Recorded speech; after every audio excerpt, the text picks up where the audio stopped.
مصطفیٰ کے ہم سفر. اوپر لوگ چھتوں میں بیٹھے ہیں، شدت کی گرمی ہے، لیکن نہیں، آپ صلی اللہ علیہ وسلم کے صحابہ کا نام لیجئے، اللہ اس سے بڑی عزت عطا فرمائیں گے انشاءاللہ. مصطفیٰ کے ہم سفر، مصطفیٰ کے ہم سفر. دونوں ہاتھ اٹھا کے جذبے سے، دین جنہوں نے ہم تک پہنچایا بڑی قربانی دی ہے. مصطفیٰ کے ہم سفر، مصطفیٰ کے ہم سفر. گلی گلی ڈگر ڈگر، گلی گلی ڈگر ڈگر، ختم نبوت، ختم نبوت، نعرہ تکبیر. کہ جس کو نعوذ باللہ صحابہ کرام رضی اللہ تعالیٰ اجمعین پر تنقید کرنے کی عادت ہے، یا علماء حق پر تنقید کرنے کی عادت ہے، یا اللہ کے ولیوں پر تنقید کرنے کی عادت ہے، وہ 100% اس کا خون حلال کا نہیں ہے. جن رگوں میں حرام کا خون دوڑتا ہے بس وہی اہل بیت کے اور محمد رسول اللہ کے صحابہ کے خلاف بول سکتے ہیں. جن کی نسل حلال کی ہے، جن کے ماں باپ حلال کے ہیں، وہ کبھی رسول اللہ کے ساتھیوں کے خلاف نہیں بولتے. شروع اللہ کے نام سے جو بڑا مہربان اور نہایت ہی رحم کرنے والا ہے. تمام احباب درود پاک پڑھ لیجئے. اللہم صلی علی محمد وعلی آل محمد کما صلیت علی ابراہیم وعلی آل ابراہیم انکا حمید مجید. اللہم بارک علی محمد وعلی آل محمد کما بارکت علی ابراہیم وعلی آل ابراہیم انکا حمید مجید.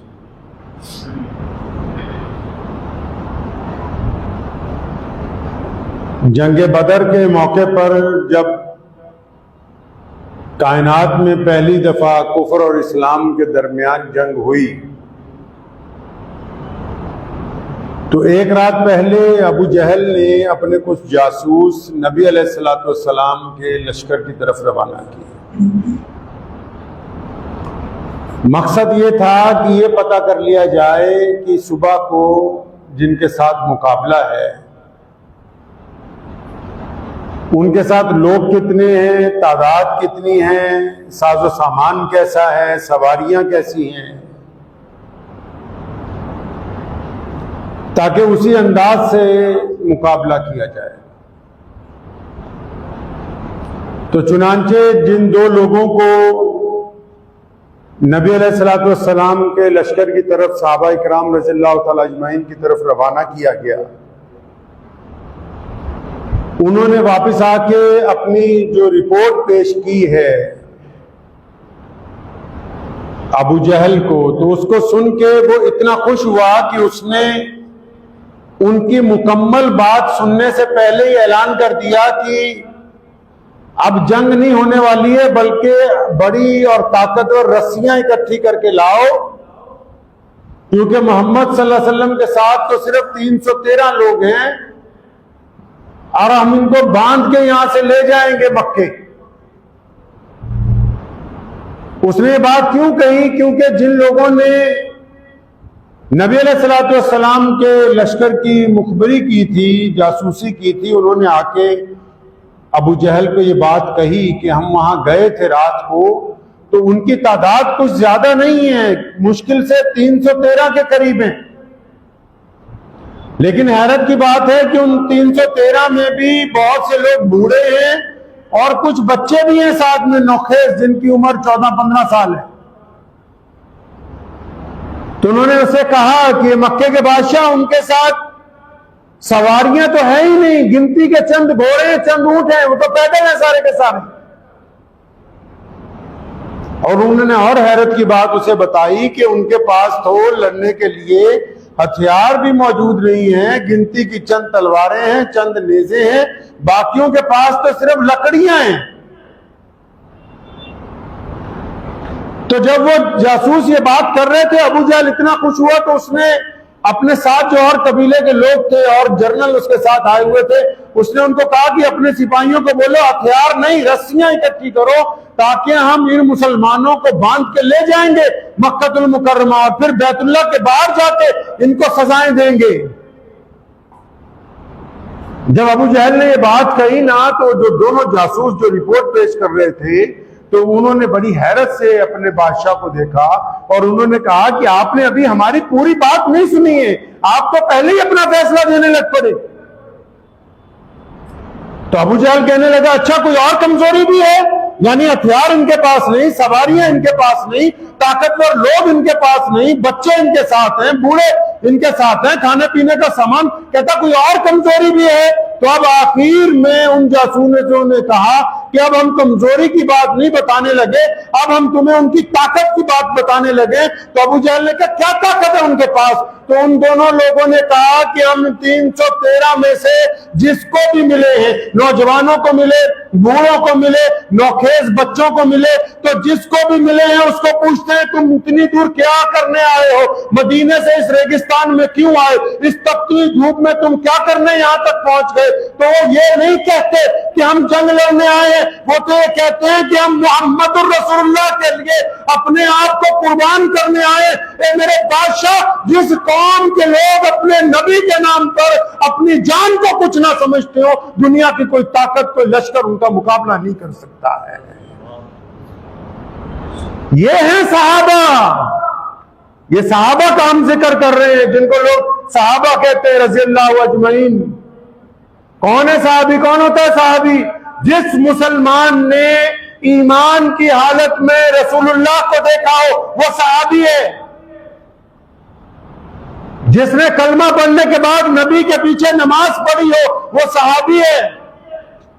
جس نے محمد الرسول اللہ کے ہاتھ میں ہاتھ دے کے بیعت کر لی ہو اسلام پر دین پر قائم رہنے کی، وہ صحابی ہے۔ اور یہ انہی صحابہ کی قربانیوں کی بدولت ہے کہ آج دنیا کے چپے چپے میں لوگ جمعے کے دن بیٹھے نماز پڑھ رہے ہیں۔ یہ صحابہ کی قربانیاں کہ دین ہم تک پہنچا ہے۔ ابو جہل حیران رہ گیا تھا یہ بات سن کے، کہتا اچھا جتنے ہیں سارے کے سارے ہی؟ کہنے لگے ہاں، بچے بوڑھے جوان وہ تو ایک ہی بات کہتے ہیں کہ یا تو فتح ہے یا شہادت ہے۔ محمد الرسول اللہ کے ساتھ جب آ گئے تو ہم پیچھے ہٹنے والے نہیں ہیں۔ اور پھر لوگوں نے دیکھا کہ بدر میں 313 صحابہ تھے، سامنے کئی ہزار دشمن تھا۔ بدر میں صحابہ کے پاس ڈنڈے تھے، دشمن کے پاس ساز و سامان تھا۔ بدر میں صحابہ پیدل تھے، دشمن سواریوں پہ تھا۔ بدر میں صحابہ بھوکے تھے، دشمن بہترین کھانے کھا کے آیا تھا۔ اس کے باوجود کائنات میں جو اسلام کا پرچم بدر میں گاڑا ہے نا، وہ آج تک دنیا میں لہرا رہا ہے۔ دنیا کی کوئی طاقت اس پرچم کو سرنگو نہیں کر سکتی ہے۔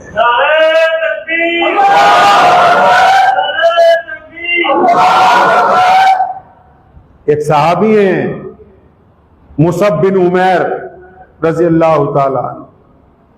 مصعب بڑا خوبصورت جوان ہے، بڑا ناز و نخرے والا لڑکا ہے۔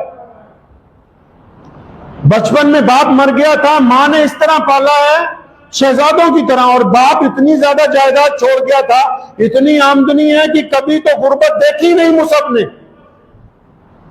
کبھی غربت کو دیکھا ہی نہیں کہ مصعب نے غربت ہوتی کیا گھر میں۔ مصعب کے کب دل چاہتا ہے کہ یار نئے نئے کپڑے پہنوں، بہترین سواری ہو، تو اماں اس کے نخرے اٹھاتی ہے۔ مصعب بن عمیر ایک دن میں بعض مرتبہ 200 درہم کا کپڑا پہنتا ہے، 200 درہم کا سوٹ پہنتا ہے۔ آج کے درہم کی ابھی اگر قیمت لگا لیں تب بھی وہ کئی لاکھ روپے پہنچتی ہے ہماری۔ مصعب کے والد نہیں ہیں، چچاؤں نے کاروبار سنبھالا ہوا ہے، ماں سارے نخرے اٹھاتی ہے۔ اچانک ایک دن مصعب کی ملاقات محمد رسول اللہ صلی اللہ علیہ وسلم سے ہو گئی۔ مصعب بن عمیر نے کلمہ پڑھ لیا۔ کلمہ پڑھ کے جب گھر پہ آئے چچا کو پتا لگا کہ مصعب مسلمان ہو گیا۔ اس کو اتنا زیادہ غصہ آیا چچا کو، اس نے اپنے دفتر میں اسے بلایا، کہنے لگا مصعب تم نے ہماری اطلاع کے بغیر اپنے باپ کا دین چھوڑ دیا؟ مصعب نے کہا چچا میں دین حق پر آ گیا ہوں، محمد رسول اللہ صلی اللہ علیہ وسلم سچے نبی ہیں اللہ تعالیٰ کے۔ تو جو سرمایہ دار ہوتے ہیں، جو زیادہ دولت مند ہو جاتے ہیں، ان کے دماغ میں فطور آ جاتا ہے، ان کے آگے مقصد نہیں ہوتا، دولت سب کچھ ہوتی ہے۔ مصعب کا چچا کیونکہ ساری پراپرٹی کا مالک وہی تھا، سارا کاروبار ہی وہی دیکھتا تھا، وہ بپھر گیا مصعب کے ساتھ۔ کہنے لگا تجھے پتا ہے کہ یہ تو کھاتا پیتا ہے، جس کوٹھی میں تو رہتا ہے، یہ جن اونٹوں پر جن گھوڑوں پر تو بدل بدل کے سواریاں کرتا ہے، یہ جو کپڑے تو پہنتے ہیں یہ سارے کا سارا میرا ہے اور میرے بھائی کا ہے، اور ہمارا دین وہ نہیں ہے جس دین پر تم چلے گئے۔ تو مصعب نے کہا پھر چچا کیا چاہتے ہو؟ کہنے لگا سن، آج کے بعد تیرا گھر وہ گھر نہیں رہا جس میں اب تو آرام کرتا تھا، ہمارے گھر سے نکل جا، ان سواریوں کو تو استعمال نہیں کر سکتا، یہ چھوڑ کے جانی ہوں گی ابھی یہاں پر۔ چچا نے سوچا تھا کہ اس کو جب دھمکی دوں گا، جب کوٹھی چھٹنے کی بات آئے گی، جب محل چھٹنے کی بات آئے گی، جب سواریوں سے پیدل چلنے کی بات آئے گی تو مصعب شاید گھبرا جائے گا۔ تو چچا نے جب یہ دھمکی دی تو مصعب بن عمیر رضی اللہ عنہ نے فرمایا ٹھیک ہے کوئی بات نہیں، میں چھوڑنے کے لیے تیار ہوں، اس بات کو چھوڑ دیجیے آپ۔ تو مصعب بن عمیر جب چلنے لگے اپنے چچا کے یہاں سے کہ بھئی میں کوٹھی بھی چھوڑ رہا ہوں، سب کچھ چھوڑ رہا ہوں، تو اس کے چچا کا غصہ عروج پر آ گیا۔ کہنے لگا مصعب ادھر آ، اب کیا بات ہے؟ کہنے لگا یہ جو تو نے کپڑے پہن رکھے ہیں، یہ سر پر جو تو نے دستار باندھ رکھی ہے، یہ جو پاؤں میں جوتیاں پہن رکھی ہیں، یہ بھی تو ہمارے پیسے کی، اتار اس کو۔ ضلالت پر اتر آیا۔ اب اس نے سوچا تھا کہ مصعب کو جب میں ننگا کروں گا تب اس کو خیال آئے گا کہ میں نے کون سی غلطی کر لی ہے۔ اب تاریخ دانوں نے لکھا ہے مصعب نے دستار اتار کے رکھی، کرتا اتارا، سارے کپڑے اتار دیے، تو جو سطر کا کپڑا بندھا ہوا تھا تو چچا نے کہا یہ بھی ہمارے پیسے کا، اس کو اتارو ابھی یہاں پر۔ آسان ہے یہ کہہ دینا کہ صحابہ نے کیا کیا ہے اسلام کے لیے، بدبختوں نے کبھی تاریخ نہیں پڑھی اسلام کی۔ مصعب بن عمیر جیسا شہزادہ جب اپنے چچا کے دفتر میں سے نکلے، اس کے گھر میں سے نکلے، تو سر سے پیر تک بالکل برہنہ تھا، اور وہ چلتے چلتے سیدھا اپنی ماں کے کمرے میں گئے۔ ماں نے جب دیکھا کہ جوان بیٹا بنا کپڑوں کے آیا ہے تو اپنا منہ پھیر لیا، پوچھا مصعب کیا بات ہے؟ کہنے لگی اماں جب میں پیدا ہوا تھا تب بھی ننگا تھا، آج چچا نے مجھے بے لباس کر دیا ہے، اماں تو مجھے ایک لباس دے دے۔ تو ماں کے پاس کپڑے نہیں تھے مردوں والے، اس نے اپنی الماری میں سے اپنے گھر میں سے اپنا ایک جوڑا اتارا۔ مصعب بن عمیر نے عورتوں والے کپڑے پہن کے جب محمد رسول اللہ کے دربار پہ پہنچا ہے تو رسول اللہ نے پھر دعا دی ہے کہ مصعب جیسا بھی کوئی نہیں جس نے اسلام کے لیے اس حد تک قربانی دے دی ہو کہ اپنے بدن کے کپڑے اتار کے بھی کہہ دیا کہ محمد رسول اللہ کو چھوڑنے والا نہیں۔ سیدنا ابو بصیر رضی اللہ تعالیٰ عنہ، یہ میں واقعات آپ کو عشرہ مبشرہ کے خلفائے راشدین ان کے واقعات تو اتنے جلیل القدر ہیں، یہ ابھی ان کے جو پیچھے والے ہیں ان کی سن لو۔ اگر ابو بکر عمر عثمان مولا علی رضی اللہ تعالیٰ عنہ کی بات کروں گا زمین پھٹ جائے گی، جو انہوں نے قربانیاں دی ہیں۔ سیدنا ابو بصیر رضی اللہ تعالیٰ عنہ مکے میں رہتے ہیں، رسول اللہ کا معاہدہ ہوا جنگ بندی کا، لیکن اس معاہدے میں دشمن نے یہ بات لکھوا دی کہ اگر مکے سے کوئی مسلمان بھاگ کے مدینہ گیا آپ کو واپس کرنا ہوگا۔ حضرت ابو بصیر رضی اللہ تعالیٰ عنہ کسی طرح مکے سے بھاگ کے مدینہ پہنچے، پیچھے ابو جہل کو پتہ لگ گیا، اس نے 2 سپاہی ساتھ میں پیچھے روانہ کر دیے کہ ابو بصیر کو پکڑ کے لاؤ، لیکن ابو بصیر مار کھانے کے بعد اتنے زخمی تھے، کئی دن کا سفر کر کے جس دن مدینہ پہنچے، مدینے کے لوگ کہتے ہیں کہ ابو بصیر جس گلی سے بھی گزرے نا ان کے خون کے چھینٹے جو تھے وہ مٹی پر گرتے ہوئے جا رہے تھے، اتنے زخمی تھے۔ جب رسول اللہ کے پاس پہنچے ابھی جا کر بیٹھے بھی نہیں ہیں، پیچھے دروازے پر 2 سپاہی آ گئے، مکے کے ظالموں کے سپاہی، اور انہوں نے ابو بصیر کو نہیں رسول اللہ صلی اللہ علیہ وسلم سے کہا کہ محمد صلی اللہ علیہ وسلم آپ نے معاہدہ کیا ہے ہم سے کہ اگر ہمارا کوئی قیدی بات کرائے گا، مسلمان اگر کوئی ہمارا بات کیا آئے گا آپ واپس لوٹ آئیں گے۔ اندازہ لگاؤ نبی علیہ الصلوۃ والسلام کتنے کریم ہیں اور ان کے دل میں کتنا درد ہوگا اپنے صحابی کے لیے جو زخمی حالت میں سامنے پہنچا ہے. پھر بھی نبی علیہ الصلوۃ والسلام کی طرف جب ابو بصیر نے دیکھا, رسول اللہ نے کہا کہ میں نے وعدہ کر رکھا ہے. سیدنا ابو بصیر رضی اللہ عنہ اٹھے اور ان سپاہیوں کے ساتھ واپس مکہ المکرمہ کی طرف گرفتار ہو کے چل رہے ہیں. جب مدینے سے نکلے ان سپاہیوں میں سے ایک نے تانا مارا ہے, کہنے لگا نعوذ باللہ, دیکھ لیا جن کے لیے تم بھاگ کے آئے تھے, جن کے لیے تم نے مکہ چھوڑا, جن کے لیے مار کھائی, آج جب تم ان کی حکومت میں پہنچے ہمارے جاتے ہی انہوں نے تمہیں ہمارے حوالے کر دیا. اب دیکھ لیا تم نے بھاگنے کا نتیجہ. کیوں ایسے لوگوں کے پیچھے ہو جو تمہیں وہاں اپنے پاس رکھ نہیں سکے, بچا نہیں سکے؟ تو سیدنا ابو بصیر رضی اللہ عنہ نے کہا, ارے بدبختو, جب میرے نبی علیہ السلام نے یہ کہا کہ میں نے وعدہ کیا ہے میں توڑ نہیں سکتا, تو ابو بصیر کا ایمان تو اور بڑھ گیا کہ محمد رسول اللہ اپنے وعدے کے اتنے پکے ہیں کہ جو معاہدہ انہوں نے کفار کے ساتھ کیا اس معاہدے کو بھی توڑنے کے لیے تیار نہیں. کہنے لگے جب میرے رسول نے مجھے تمہارے ساتھ بھیجا ہے تو میرا ایمان محمد رسول اللہ پھر اور بڑھ گیا ہے, کم نہیں ہوا ہے. تو چلتے چلتے کیونکہ نبی علیہ السلام اتنے دکھی ہوئے تھے اس دن ابو بصیر کو بھیج کے, نبی علیہ السلام نے اللہ سے دعا کی تھی کہ اللہ میرے بصیر کی مدد فرما. ابھی جب مدینے سے نکلیں ہیں تو سیدنا ابو بصیر رضی اللہ تعالی نے جگت لگائی, ایک ہی جھٹکے میں ایک سپاہی کا کام تمام کر دیا, اپنے ہاتھ چھڑوائے. جب دوسرا قریب آیا تو اس کو بھی جہنم رسید کر دیا, اور پھر مدینہ نہیں آئے کیونکہ معاہدہ تھا کہ اگر مدینے جاؤ گے تو مکے کے سپاہی پھر پکڑنے آئیں گے. پھر مکے بھی نہیں جا سکتے تھے کیونکہ ظالم حکومت تھی, تو مکے اور مدینے کے درمیان ایک جنگل میں اپنا ڈیرا لگایا. پھر اس دن کے بعد مکے سے جو بھی کوئی بھاگ کے آتا وہ مدینے نہیں جاتا, کیونکہ اگر مدینے جائیں گے معاہدے کے تحت دشمن کے حوالے کیے جائیں گے. سارے کے سارے ابو بصیر کے پاس جمع ہونے لگے. اللہ نے ان کو بھی عزت عطا فرما دی, آنے والے مظلوموں کو بھی عزت عطا فرما دی.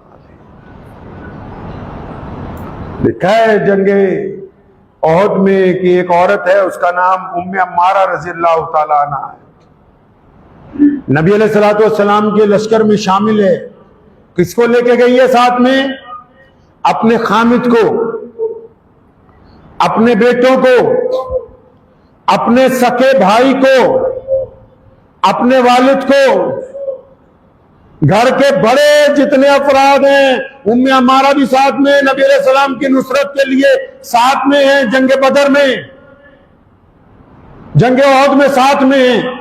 اب جنگ احد میں ایک وقت ایسا آیا کہ افواہ اڑ گئی میدان میں کہ نعوذ باللہ محمد رسول اللہ صلی اللہ علیہ وسلم کو شہید کر دیا گیا, جبکہ نبی علیہ السلام زخمی ہوئے تھے اس وقت. اب کیونکہ میدان جنگ بہت بڑا تھا تو نبی علیہ السلام جس حصے میں تھے ان میں ہمارا اس سے مختلف سمت میں تھے. اب جب تیزی سے دشمن نے افواہ اڑانی شروع کی کہ نعوذ باللہ ہم نے مسلمانوں کو نقصان پہنچا دیا ہے, تو ام عمارہ کے کان میں جب یہ بات پڑی نا, یہ خبر, جبکہ وہ خبر جھوٹی تھی کہ نبی علیہ السلام کو شہید کر دیا گیا, تو اس نے وہاں سے دوڑ لگانی شروع کی جہاں حضور علیہ السلام کا خیمہ تھا. ابھی وہ چند قدم دوڑی ہے تو کسی اور خاتون نے, صحابیہ نے ان کو پکڑا ہے, روکا. عمارہ, ہاں کیا بات ہے بتاؤ, وہ تمہارے والد جو تمہارے ساتھ آئے تھے نا, ہاں آئے تھے میرے ساتھ میرے ابو, تو وہ جنگ میں کام آ گئے, شہید ہو گئے. کہنے لگے اللہ کا شکر ہے کہ وہ اچھی جگہ پہنچ گئے, لیکن تم مجھے یہ بتاؤ کہ محمد رسول اللہ کیسے؟ یہ نہیں پوچھ رہی کہ باپ کا جنازہ کہاں ہے, کہاں شہید ہوئے, کس نے کر دیا, نہیں, یہ بتاؤ محمد رسول اللہ کیسے ہیں؟ اب سامنے والے کا جواب سننے کا انتظار نہیں کیا ام عمارہ نے, پھر دوڑ لگائی ہے. تو کسی نے رستے میں آواز دے کے روکا, مارا وہ تیرا شہزادہ, تیرا بیٹا جو ہے وہ اس جنگ کے اندر کام آ گیا. فرمایا کوئی بات نہیں, کیا تجھے یہ خبر ہے کہ رسول اللہ کیسے, کیا تمہیں اس بات کی اطلاع ہے کہ محمد رسول اللہ کیسے؟ ابھی وہ بندہ چپ ہے تو ام عمارہ پھر دوڑ لگا رہی ہے. محدثین نے نقشہ کھینچا ہے اس کے جنون کا, اس کی محبتوں کا. اسی طرح نہیں یہ دین ہم تک پہنچا. جب وہ چند قدم اور چلا, جلی کسی نے آواز ماری, عمارہ تیرا حامد اللہ کے راستے میں شہید ہو گیا۔ فرمایا کیا تو یہ جانتا ہے کہ محمد الرسول اللہ اس وقت کس حالت میں ہے؟ کہتا نہیں۔ پھر وہاں سے آگے چل پڑی۔ ایک عورت جس کے لیے باپ ساری محبتوں کا محور ہوتا ہے، ایک عورت جس کے لیے بیٹا اپنی زندگی کا مقصد ہوتا ہے، ایک عورت جس کے لیے شوہر اپنی جان سے زیادہ عزیز ہوتا ہے، وہ ان کی شہادتوں کی بات سنتی ہے لیکن ان کے اوپر محمد رسول اللہ کو ترجیح دیتی ہے۔ اور چند قدم آگے چلی، کسی نے کہا مارا تیرا بھائی اللہ کے راستے میں شہید ہوا۔ فرمایا تم یہ کیوں نہیں بتاتے کہ محمد رسول اللہ کیسے؟ جب اس مقام پر پہنچی لوگوں نے کہا رسول اللہ ٹھیک ہے۔ فرمایا ایسے نہیں، جب تک میں محمد رسول اللہ صلی اللہ علیہ وسلم کو دیکھ نہ لوں۔ آپ علیہ السلام کا نورانی چہرہ دیکھا تو عمارہ نے کہا یا رسول اللہ آپ کے چہرے پر، آپ کی ذات پر، آپ کی رسالت پر، آپ کی نبوت پر، آپ کی قیادت پر، آپ کی امامت پر باپ بھائی بیٹے خامد سارے کے سارے نثار ہیں۔ ہمارا خود بھی نثار ہو جائے، بس اللہ آپ کو سلامت رکھے، ہمیں اس کے علاوہ اور کچھ نہیں۔ نعرہ تکبیر! نعرہ تکبیر! اسماء بنت ابو بکر رضی اللہ تعالیٰ عنہ کو پکڑ لیا ابو جہل نے۔ جس دن نبی علیہ السلام غار کی طرف گئے ہیں، حضرت ابو بکر صدیق کے ساتھ نکل پڑے۔ ابو جہل کو پتہ لگ گیا کہ اسماء جاتی ہے کھانا لے کے، لیکن یہ نہیں پتا نبی علیہ السلام کہاں ہے۔ ابو جہل نقصان پہنچانا چاہتا ہے، اسماء کو مارا، اتنا مارا کہ کان پھٹ گیا، جسم کے متعدد حصوں سے خون رسنے لگا۔ اسماء کو ابو جہل پوچھتا ہے بتا محمد رسول اللہ کہاں ہے؟ ابو بکر تیرے والد ان کو کہاں لے کے گئے؟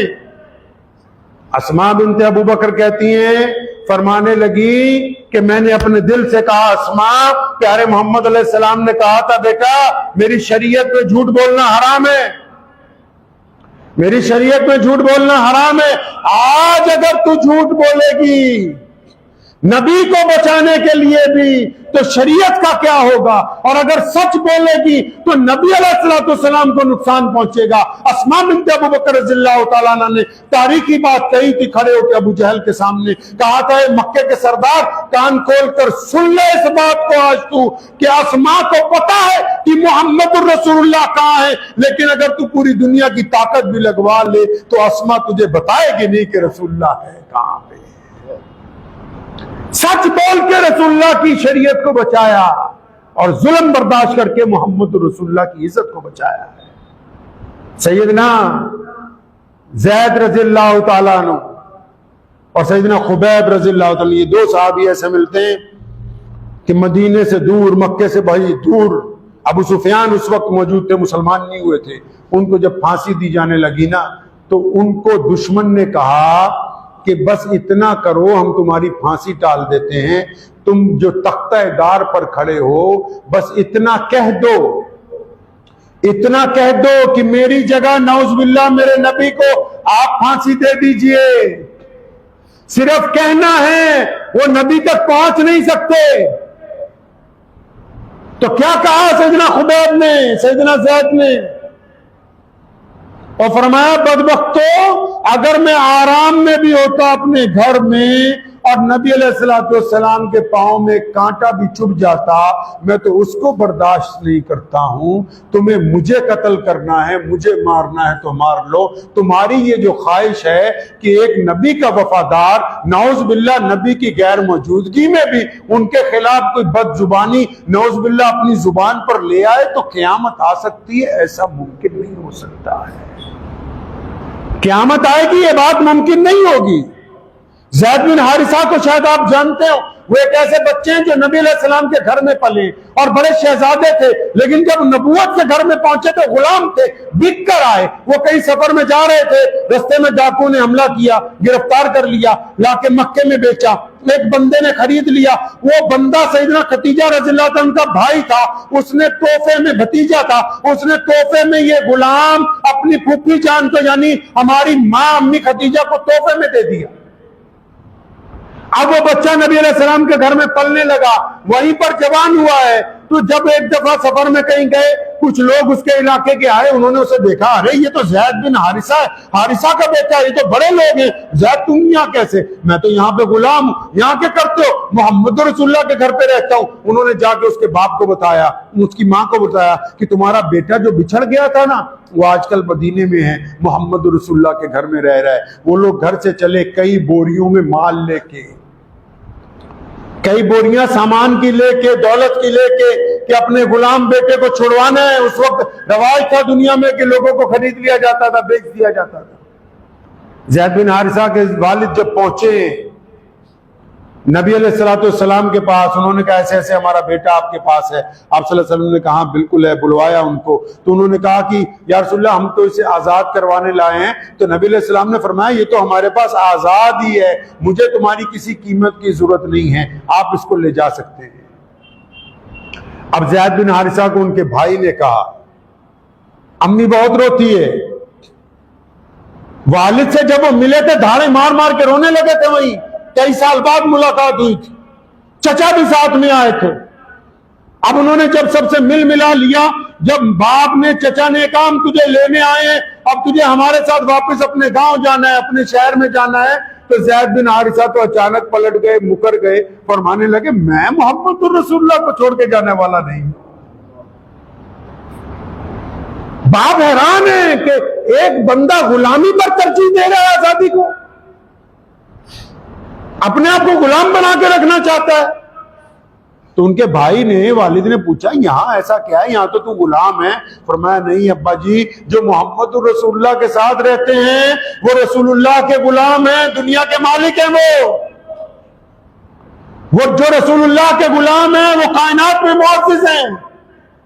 جنہوں نے رسول اللہ کی غلامی کو اختیار کیا, اللہ نے ان کو عزت عطا فرمائی. ان کے بھائی اور والد کہتے ہیں کہ یہ حسن اخلاق جب ہم نے اپنے بیٹے سے سنا کہ یہ رسول اللہ کے گھر میں رہ کے اپنے آپ کو ماں باپ کے گھر میں رہنے سے زیادہ ترجیح دیتا ہے, تو ہم مجبور ہو گئے کہ ہم کلمہ لا الہ الا اللہ محمد رسول اللہ پڑھ کے ہم بھی مسلمان ہو جانے چاہیے. صحابہ کرام رضی اللہ تعالیٰ اجمعین کی قربانی ہے, یہ ان کی قربانی ہے صحابہ کرام رضی اللہ تعالیٰ اجمعین کی. مولا علی کرم اللہ وجہ نے فرمایا تھا یا رسول اللہ جان مال تمام چیزوں سے بڑھ کر آپ ہیں ہمارے لیے, اور پھر مثال دے کے سمجھایا اپنے ساتھیوں کو کہ ہم تو اس حد تک رسول اللہ سے پیار کرتے ہیں جیسے کبھی شدت کی گرمی ہو اور بندے کو پانی نہ ملا ہو, اور وہ چاہتا ہو کہ ایک ٹھنڈا پانی مل جائے. دل میں کتنی چاہت ہوتی ہے کہ میں ٹھنڈا پانی پیوں گا تو میرے جگر کو, اندر طبیعت کو ٹھنڈک پہنچے گی. فرمایا یا رسول اللہ آپ تو ہمارے لیے ایسے ہیں جس طرح ہمیں امید ہو کہ ٹھنڈا پانی مل جائے گا, آپ اس سے بھی زیادہ ہم سے مانگو. جو لوگ نعوذ باللہ آج کل صحابہ کرام رضی اللہ تعالیٰ اجمعین پر تنقید کرنے کی کوشش کرتے ہیں, کون ہیں یہ لوگ؟ آپ سمجھتے ہیں مسلمان ہیں؟ نہیں. آپ سمجھتے ہیں منافق ہیں؟ نہیں. ارے یہ منافقوں سے بھی نیچے کے درجے کے مرتد ہیں, دشمن کے اعلی کار ہیں. کیوں؟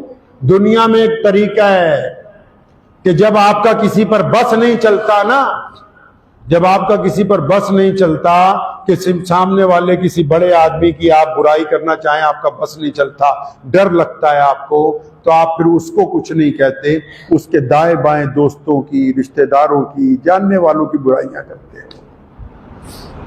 مقصد یہ ہوتا ہے کہ ان کو کمزور کریں گے تو پوری عمارت کمزور ہو جائے گی. جن کو نعوذ باللہ صحابہ کرام رضی اللہ تعالیٰ اجمعین سے نفرت ہے, چاہے وہ سلمان ندوی ہو, چاہے کوئی بھی ہو دنیا کا بندہ, ان کو کہو کہ ایک بار اپنے آپ کو محمد رسول اللہ سے الگ کر کے دیکھے, تمہاری اوقات کیا ہے دنیا میں, تمہاری حیثیت کیا ہے, ابھی تمہیں پتہ لگ جائے گا. تم اپنے آپ کو محمد رسول اللہ سے علیحدہ کر کے دیکھو,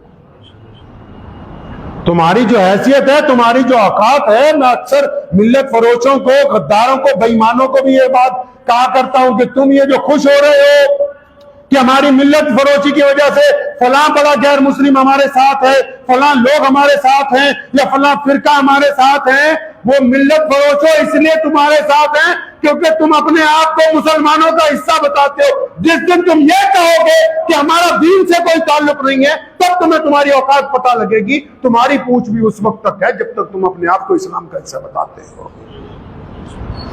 اگر آپ اسلام کا حصہ نہیں ہوتے تو آپ کو کوئی نہ کہتا کہ تم کس کے خلاف کیا بکواس کرتی ہو. اور یاد رکھو یہ بڑی قیمتی بات ہے. میرے والد صاحب رحمۃ اللہ علیہ سے میں نے متعدد مرتبہ سنا صحابہ رضی اللہ تعالیٰ عنہ کی شان میں بھی, اہل اللہ کی شان میں بھی, ولی جو ہوتے ہیں اللہ کے ان کی شان میں بھی, جو بندہ بے ادبی کرتا ہے, نبی تو بہت بڑے مرتبے پر ہیں اور محمد رسول اللہ صلی اللہ علیہ وسلم تو چاند کی طرح ہے, کوئی اس طرف منہ کر کے تھوکنا چاہے گا تو واپس تھوک اس کے چہرے پہ آنے والا ہے.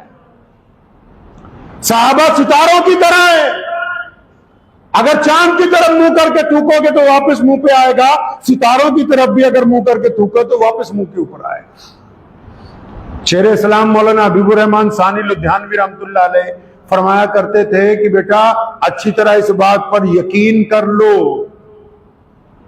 کہ جس کو نعوذ باللہ صحابہ کرام رضی اللہ تعالیٰ اجمعین پر تنقید کرنے کی عادت ہے, یا علماء حق پر تنقید کرنے کی عادت ہے, یا اللہ کے ولیوں پر تنقید کرنے کی عادت ہے, وہ 100% اس کا خون حلال کا نہیں ہے. جن رگوں میں حرام کا خون دوڑتا ہے بس وہی اہل بیت کے اور محمد رسول اللہ کے صحابہ کے خلاف بول سکتے ہیں. جن کی نسل حلال کی ہے, جن کے ماں باپ حلال کے ہیں, وہ کبھی رسول اللہ کے ساتھیوں کے خلاف نہیں بولتے. اگر یہ بات یقین نہ ہے میری اس بات پر تو سلمان میاں تم بھی اور جتنے اور بدبخت ہیں وہ بھی. آج کل تو سہولت دستیاب ہو گئی ہے, اپنا ڈی این اے ٹیسٹ کروا لو, 100% رات میں حرام نکلو گے, کیونکہ جن رگوں میں حرام کا خون ہے وہ محمد رسول اللہ سے بغاوت کی بات کرتے ہیں. ورنہ جو دشمن بھی ہوتا ہے نا ہمارا, ہمارے سامنے جو آ کے لڑتا ہے, ہماری مخالفت میں لڑتا ہے, وہ کبھی بدتمیزی کی بات نہیں کرتا, وہ طاقت کے بل پہ لڑتا ہے. اور جو بدتمیزی اور غلاظت کی بات کرتے ہیں ان کی رگوں کے اندر جائز خون ہی نہیں ہے, اس لیے وہ گندی بات کرتے ہیں. وہ کہا نہیں کسی نے کہ دشمن بھی مجھ کو خاندانی چاہیے. اسلام نے آج تک جن سے مقابلہ کیا ہے, میدان جنگ میں جن لوگوں سے اسلام کی آج تک جنگیں رہی ہیں, جو ہماری سامنے کی صفوں میں موجود رہے ہیں, وہ بھی گھٹیا نسل کے نہیں تھے. انہوں نے گری ہوئی باتیں نہیں کی. کبھی کبھی تاریخ اٹھاؤ, میں تعریف نہیں کر رہا, ابو جہل کی جب گردن اتارنے لگے تو اس نے کہا ذرا نیچے سے اتارنا. صحابہ نے پوچھا کیوں؟ کہ جب تمہارے نبی کے دربار میں گردنیں رکھی جائیں تو پتہ لگے کسی سردار کی گردنیں اونچی ہونی چاہیے. دشمن بھی خاندانی, یہ تو دشمنی کے قابل نہیں ہے جو صحابہ کی شان میں بدتمیزیاں کرتے ہیں. منافقت کے درجے سے نیچے, جہالت کے درجے سے نیچے. مسلمانوں یاد رکھو, یہ دین, یہ جو عمارتیں کھڑی ہیں پوری دنیا میں, چاہے وہ دیوبندیوں کی ہوں, چاہے وہ بریلویوں کی ہوں, چاہے وہ شیعوں کی ہوں, چاہے وہ سنیوں کی ہوں, چاہے وہ الگ الگ برادریوں کی ہوں, الگ الگ رنگ اور نسل کی ہوں, چاہے وہ کائنات کے کسی بھی مسلمان کی مسجد ہو, یہ اس وقت تک قائم ہے جب تک محمد رسول اللہ کے وفاداروں کی عزت قائم ہے, جب تک صحابہ کرام کی عزت قائم ہے. اگر کوئی صحابہ پر انگلی اٹھائے گا تو ان کا ایمان ختم ہو جائے گا, ایمان بچنے والا ہے. اپنے بچوں کو بتائیں, ہم تک جو دین پہنچا ہے صحابہ نے پہنچایا ہے. امام بخاری نے جتنی روایتیں کی ہیں صحابہ سے کی ہیں, امام ابو داؤد کی روایتیں صحابہ سے ہیں, امام نسائی کی روایتیں صحابہ سے ہیں, ابن تیمیہ نے کسی کو ریکارڈ کیا تو صحابہ کو کیا, امام سیوطی اگر کسی کا حوالہ دیتے تو صحابہ کو دیتے. اگر صحابہ ہے تو دین باقی ہے, اگر نعوذ باللہ صحابہ کے اوپر انگلی اٹھائی جائے گی تو آپ کے پاس دین باقی رہنے والا نہیں ہے. ان کی محبت ایمان ہے, رکھیں گے انشاءاللہ. اور محبت کا تقاضا کیا ہوتا ہے بھائی, دیسی زبان میں سمجھاؤ. محبت کا تقاضا یہ ہے, امام ابو حنیفہ رحمت اللہ علیہ کو ایک دن شیطان آ گیا ملنے کے لیے, کہ امام صاحب ذرا یہ بتاؤ اللہ کے ایک ہونے کی دلیل دو. حضرت نے 99 دلیلیں دی, اللہ کے تمام صفاتی نام کے ساتھ اس کی دلیل پیش کی بھی, اس نام کی یہ صفت ہے اور اللہ ایک ہے. شیطان نے اگلی بات کہی, کہنے لگا اچھا یہ 99 دلیلیں تو دے دی, ان میں سے آپ نے کس دلیل کے تحت اپنے رب کو ایک مانا ہے؟ آپ نے رسول اللہ کے بھی 99 نام ہیں, آپ نے کس نام کے تحت ان کو خاتم النبیین مانا ہے؟ امام صاحب کو اللہ نے بڑا ایمان اور بڑا دل گردہ دیا تھا.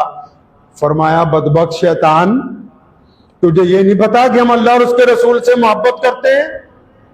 اللہ اور اس کے رسول صلی اللہ علیہ وسلم سے جن کی محبت ہوتی ہے، محبت بنا دلیل کے ہوتی ہے، دلیلیں تو دشمن کے لیے ہیں، ہم بنا دلیل کے اپنے رب کو اپنا رب اور اپنے نبی کو اپنا نبی تسلیم کرتے ہیں، اس کے لیے دلیل کی کوئی ضرورت نہیں۔ نعرہ تکبیر، نعرہ تکبیر، ختم نبوت، ختم نبوت، نعرہ تکبیر۔ محبت کیا ہوتی ہے؟ محبت کو آپ سیدھا زبان میں سمجھیے، ہمیں جس سے محبت ہوتی ہے، ہمارا کوئی دوست، ہمارا بھائی، ہمارا کوئی جاننے والا 10,000 بار بھی آپ کو آ کے کہے کہ یار تیری بیوی خراب ہے، تیرا بیٹا خراب ہے، تیرا بھائی خراب ہے، اب کیونکہ آپ کو ان سے محبت بہت زیادہ ہے، آپ ان کی بات سنتے ہو، قبول نہیں کرتے، آپ ان کی بات سنتے ہو، جواب دیتے ہو۔ تو مسلمانوں یاد رکھو، ہمیں جو صحابہ سے محبت ہے، ہمیں جو صحابہ کے امام، ہم سب کے نبی خاتم النبیین محمد رسول اللہ سے محبت ہے، ہمیں جو اللہ سے محبت ہے، وہ بنا دلیل کے محبت ہے۔ جو بندہ دلیلیں لینے لگ پڑے اور واٹس ایپ پہ مولویوں سے پوچھنے لگ پڑے کہ یزید صحیح تھا یا نہیں تھا، جب تھا یا نہیں تھا بیچ میں آ جائے گا نا، تو اس کا مطلب ہے کہ محبت کو کیڑا لگ گیا ہے، اور جن کی محبت کو کیڑا لگ جائے وہ بے ایمان ہوتے ہیں، بدخلق ہوتے ہیں۔ اس لیے اپنی محبت کو قائم رکھیے، محبت میں چوں چراں نہیں ہوتی، محبت میں اطاعت ہوتی ہے، وفاداری ہوتی ہے، خلوص ہوتا ہے۔ بس تو وقت بھی ہو گیا ہے، میرے ساتھ مل کے ایک نعرہ لگا لیجئے، اور اس کو بچوں کو بھی سکھانا ہے اپنے انشاءاللہ تعالی۔ میں کہوں گا مصطفیٰ کے ہم سفر، آپ نے زور سے کہنا ہے ابو بکر، ابو بکر۔ جن کو تکلیف ہوتی ہے ہوتی رہے، کوئی بات نہیں، لیکن نبی علیہ السلام کے ہم سفر کون ہے؟ ابو بکر رضی اللہ تعالیٰ۔ اور پھر میں کہوں گا گلی گلی عمر عمر، تو آپ نے کہنا ہے عمر عمر عمر عمر۔ مصطفیٰ کے ہم سفر، اوپر لوگ چھتوں میں بیٹھے ہیں، شدت کی گرمی ہے، لیکن نہیں، آپ صلی اللہ علیہ وسلم کے صحابہ کا نام لیجیے، اللہ اس سے بڑی عزت عطا فرمائیں گے انشاءاللہ۔ مصطفیٰ کے ہم سفر، مصطفیٰ کے ہم سفر، دونوں ہاتھ اٹھا کے جذبے سے، دین جنہوں نے ہم تک پہنچایا بڑی قربانی دی ہے۔ مصطفیٰ کے ہم سفر، مصطفیٰ کے ہم سفر، گلی گلی ڈگر ڈگر، گلی گلی ڈگر ڈگر، ختم نبوت، ختم نبوت، نعرہ تکبیر، وآخر دعوانا الحمد۔ ادب دیکھیں،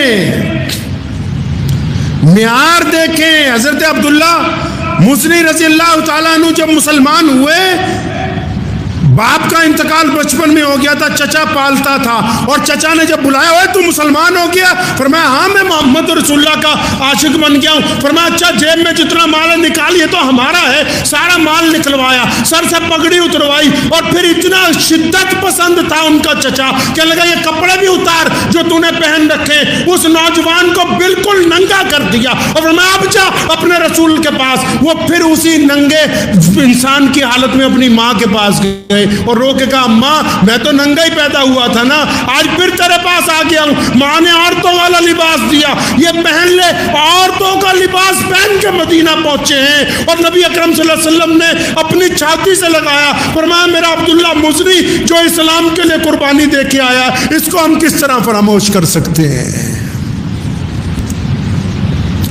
مصعب بن عمیر رضی اللہ تعالیٰ عنہ ایک دن میں 2 لاکھ کا جوڑا سلوا کے پہنتے ہیں، ایک دن میں 2 لاکھ روپے کا جوڑا۔ اس وقت کے 2 لاکھ آج کے 10 کروڑ روپے سے بھی زیادہ ہوں گے، لیکن جب مسلمان ہوئے خاندان والے دشمن ہو گئے، چچا دشمن ہو گیا، سارے بھائی دشمن ہو گئے، سب کچھ چھین لیا اس خام خیالی میں کہ شاید اس سے دولت چھین لیں گے، اس سے مال چھین لیں گے تو پھر شاید یہ اسلام سے پیچھے ہٹ جائے گا۔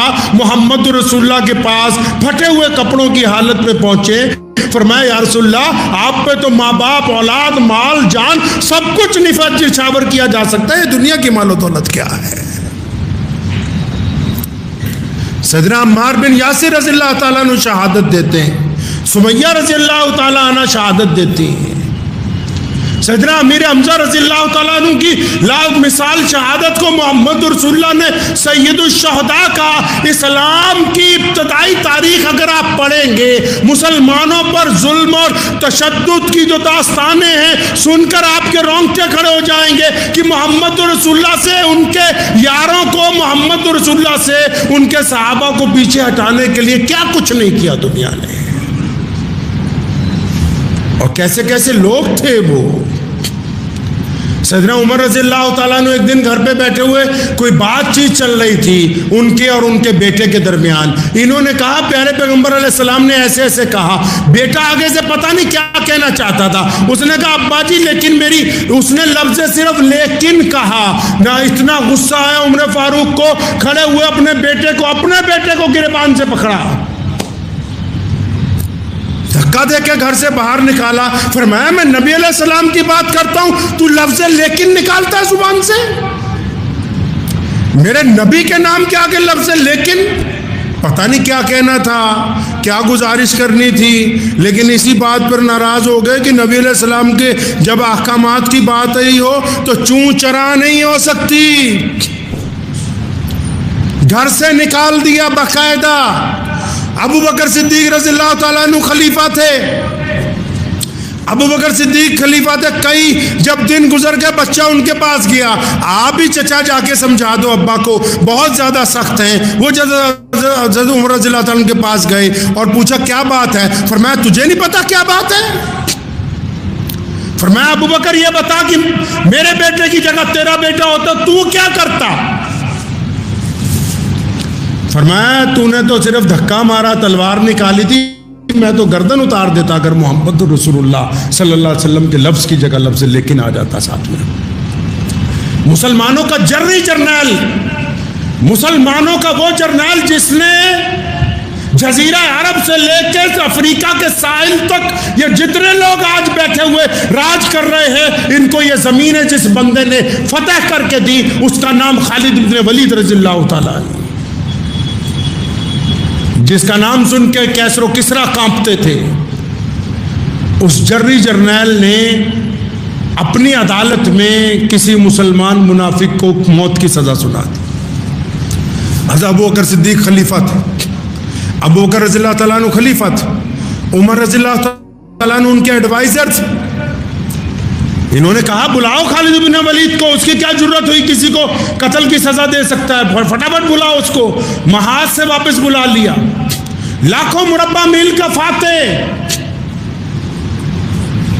واپس بلا لیا محاذ سے سیدنا خالد بن ولید رضی اللہ تعالیٰ عنہ کو۔ اور جب وہ مسجد نبی میں داخل ہوئے ابھی خلیفہ کے سامنے نہیں پہنچے، عمر رضی اللہ تعالیٰ عنہ راستے میں ٹکرا گئے۔ اتنے غصے میں تھے سیدنا عمر رضی اللہ تعالیٰ عنہ کہ ان کے ہی پگڑی میں لگے ہوئے تیر نکال لیے۔ فرمایا اگر خلیفہ کا فیصلہ آنے سے پہلے مجھے اختیار ہوتا نا تو ان تیروں سے ہی تجھے مارتا۔ چل کے بتا ایک مسلمان کو تو نے کس طرح مارا ہے۔ سنو، پھر وہی عمر، وہی ابو بکر جنہوں نے اتنے بڑے جرنیل کو اپنی عدالت میں بلایا کہ کیوں مارا اس منافق کو، کیوں مارا اس مسلمان کو۔ کیا کہا خالد بن ولید رضی اللہ تعالیٰ عنہ نے آ کے؟ چھوٹے سے 2 لفظ کہے، فرمایا اچھا وہ جس کے قتل کے جرم میں مجھے آپ نے بلایا سسپینڈ کر کے یہاں پر، وہاں پوچھا کیوں مارا تھا، کیا وجہ تھی، لاؤ گواہ لاؤ، وجہ بتاؤ کیوں مارا۔ فرمایا اے ابو بکر صدیق رضی اللہ تعالیٰ عنہ آپ امیر المومنین ہیں، عمر فاروق رسول اللہ صلی اللہ علیہ وسلم کے قریبی ہیں، تمام صحابہ بیٹھے ہیں۔ فرمایا میں بھی محمد رسول اللہ کا پرستار ہوں، لیکن میری مختصر سی بات سن لو، جو سزا دو گے وہ قبول ہے۔ پوچھا خالد بن ولید سے کیوں مارا؟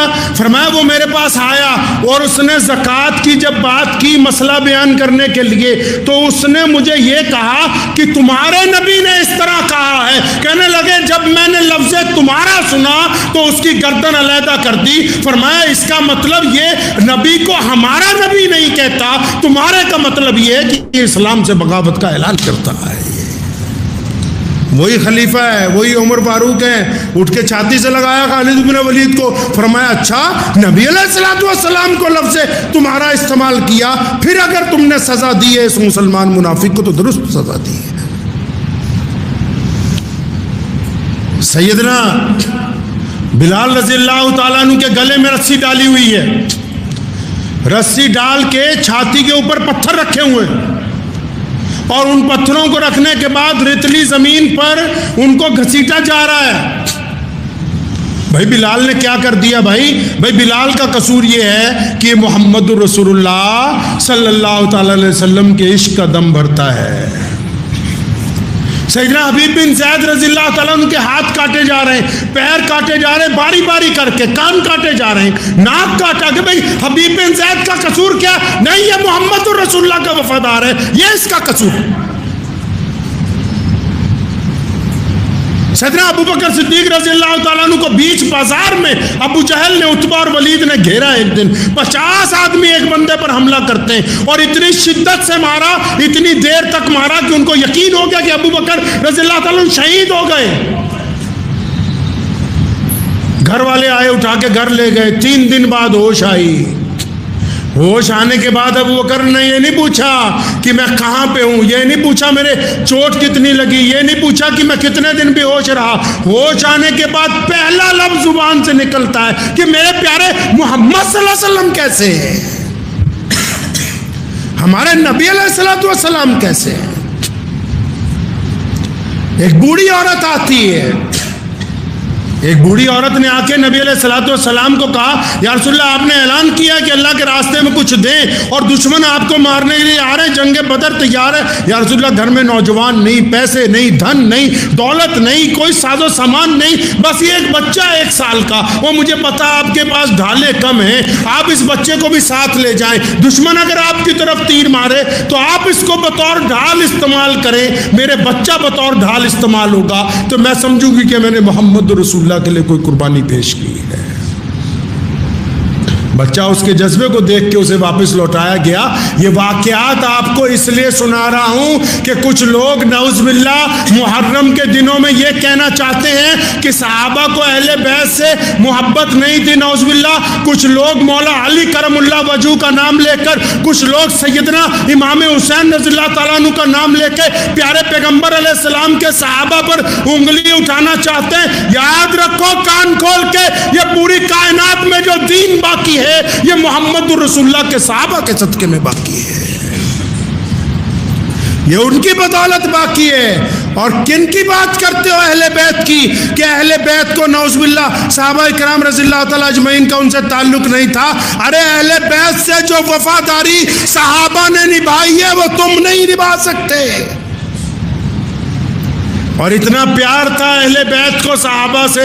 سنو مولا علی کرم اللہ وجہہ نے بھی اور سیدنا امام حسین رضی اللہ تعالیٰ عنہ نے بھی، اور ان 72 شہداء کی لسٹ نکالو جن کی شہادت میدان کربلا میں ہوئی ہے. ان میں عمر فاروق بھی ہیں، ان میں سیدنا عمر بھی ہے، ان میں سیدنا ابو بکر بھی ہیں، اس میں عثمان بھی ہیں. اور یہ وہ والے عمر عثمان ابو بکر نہیں ہیں، یہ وہ عمر عثمان ابو بکر ہیں جن کا نام مولا علی نے اپنے یاروں کے نام پر رکھا ہے. اور اس لیے رکھا تھا کہ قیامت تک آنے والے بدبختوں کو بتا دے کہ اگر تم رسول اللہ کے صحابہ پر تنقید کرنا چاہو گے تو یاد رکھو اہل بیت کو صحابہ سے اتنی محبت ہے کہ وہ اپنی اولاد کا نام صحابہ کے نام کے اوپر رکھتے ہیں، وہ اپنی اولادوں کا نام صحابہ کے نام پہ رکھتے ہیں.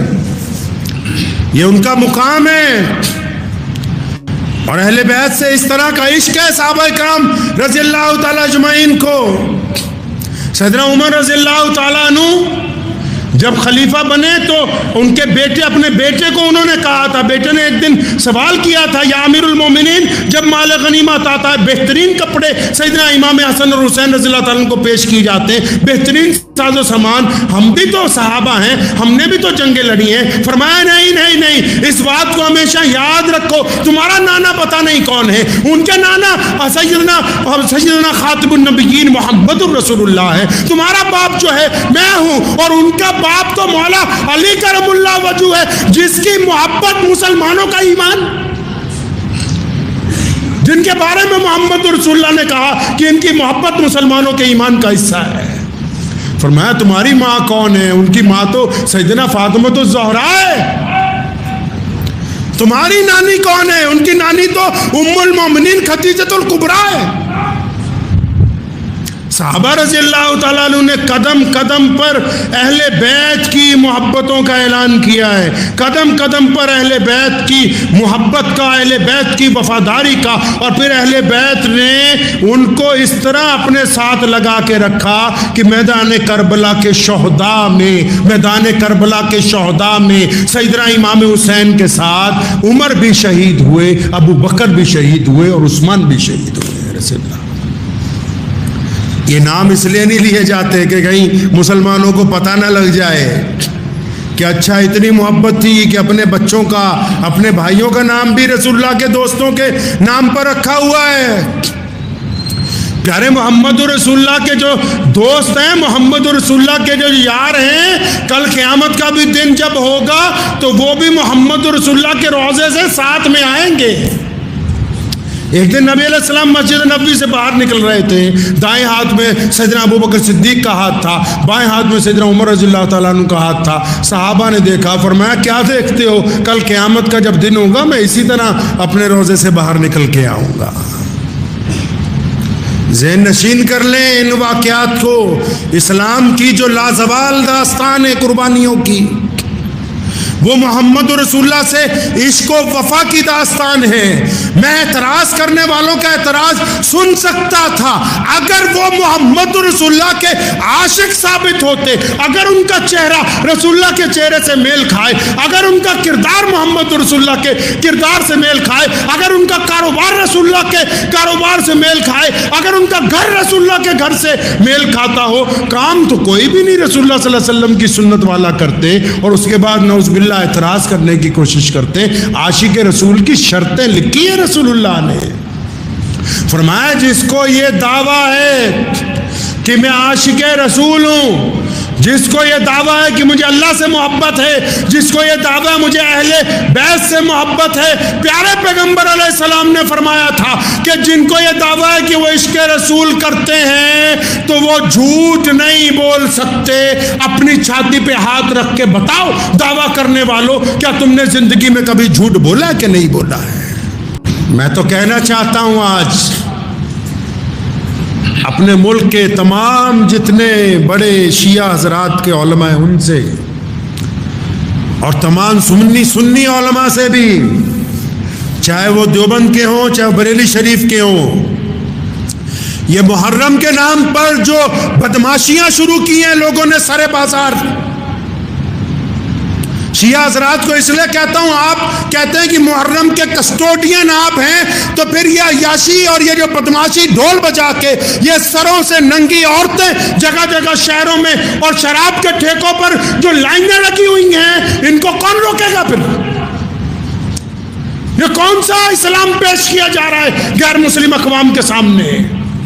لوگوں کو سمجھانا مشکل ہو جاتا ہے کہ محرم کا دن آیا کیوں. ان کو کیا بتائیں کہ عاشورہ کا دن ہے، ان کو کیا بتائیں کہ مقدس دن ہے، ان کو کیا بتائیں کہ شہداء کا دن ہے، ان کو کیا بتائیں کہ مظلوموں کی آہوں کا دن ہے، ان کو کیا بتائیں کہ کربلا کے میدان میں ہوئی دردناک داستانوں کا دن ہے. یہ کوئی ڈھول بجا رہا ہے، کوئی پیپنی بجا رہا ہے، کوئی شراب کے ٹھیکوں کے اوپر کھڑا ہوا ہے، ان کا گریبان کون پکڑے گا؟ میں آپ حضرات سے پوچھتا ہوں جو ان لوگوں کی حمایت کرتے کہ کون ان بدبختوں کا گریبان پکڑے گا کہ امام حسین رضی اللہ تعالیٰ ان کے نام پر یہ گنڈا گردی تمہاری نہیں چلے گی؟ کون کہے گا ان کو جا کے؟ کیا یہ اسلام کا دستور ہے؟ باقاعدہ اٹھیے، اس ظلم کے خلاف آواز اٹھائیے. اگر محرم کے دن، یہ آپ کی بات آگے رکھتا ہوں میں، محرم کا دن شہداء کربلا کے نام ہے، محرم کا دن اہل بیت کے نام ہے، محرم کا دن مولا علی کرم اللہ وجہ کی اولاد کے نام ہے، لیکن اہل بیت کی اولاد کے نام پر ہم ڈھول بجانے کی اجازت نہیں دیں گے. اہل بیت کی اولاد کے نام پر یہ جو بڑی تعداد میں ایسے غیر شعوری لوگ جن کو پتہ ہی نہیں کہ اہل بیت کا رتبہ کیا ہے، ٹھیکوں کے اوپر کھڑے، ان کو بدماشی کی اجازت نہیں دی جا سکتی ہے. کیوں نہیں بولتے پہلے سے آ کے؟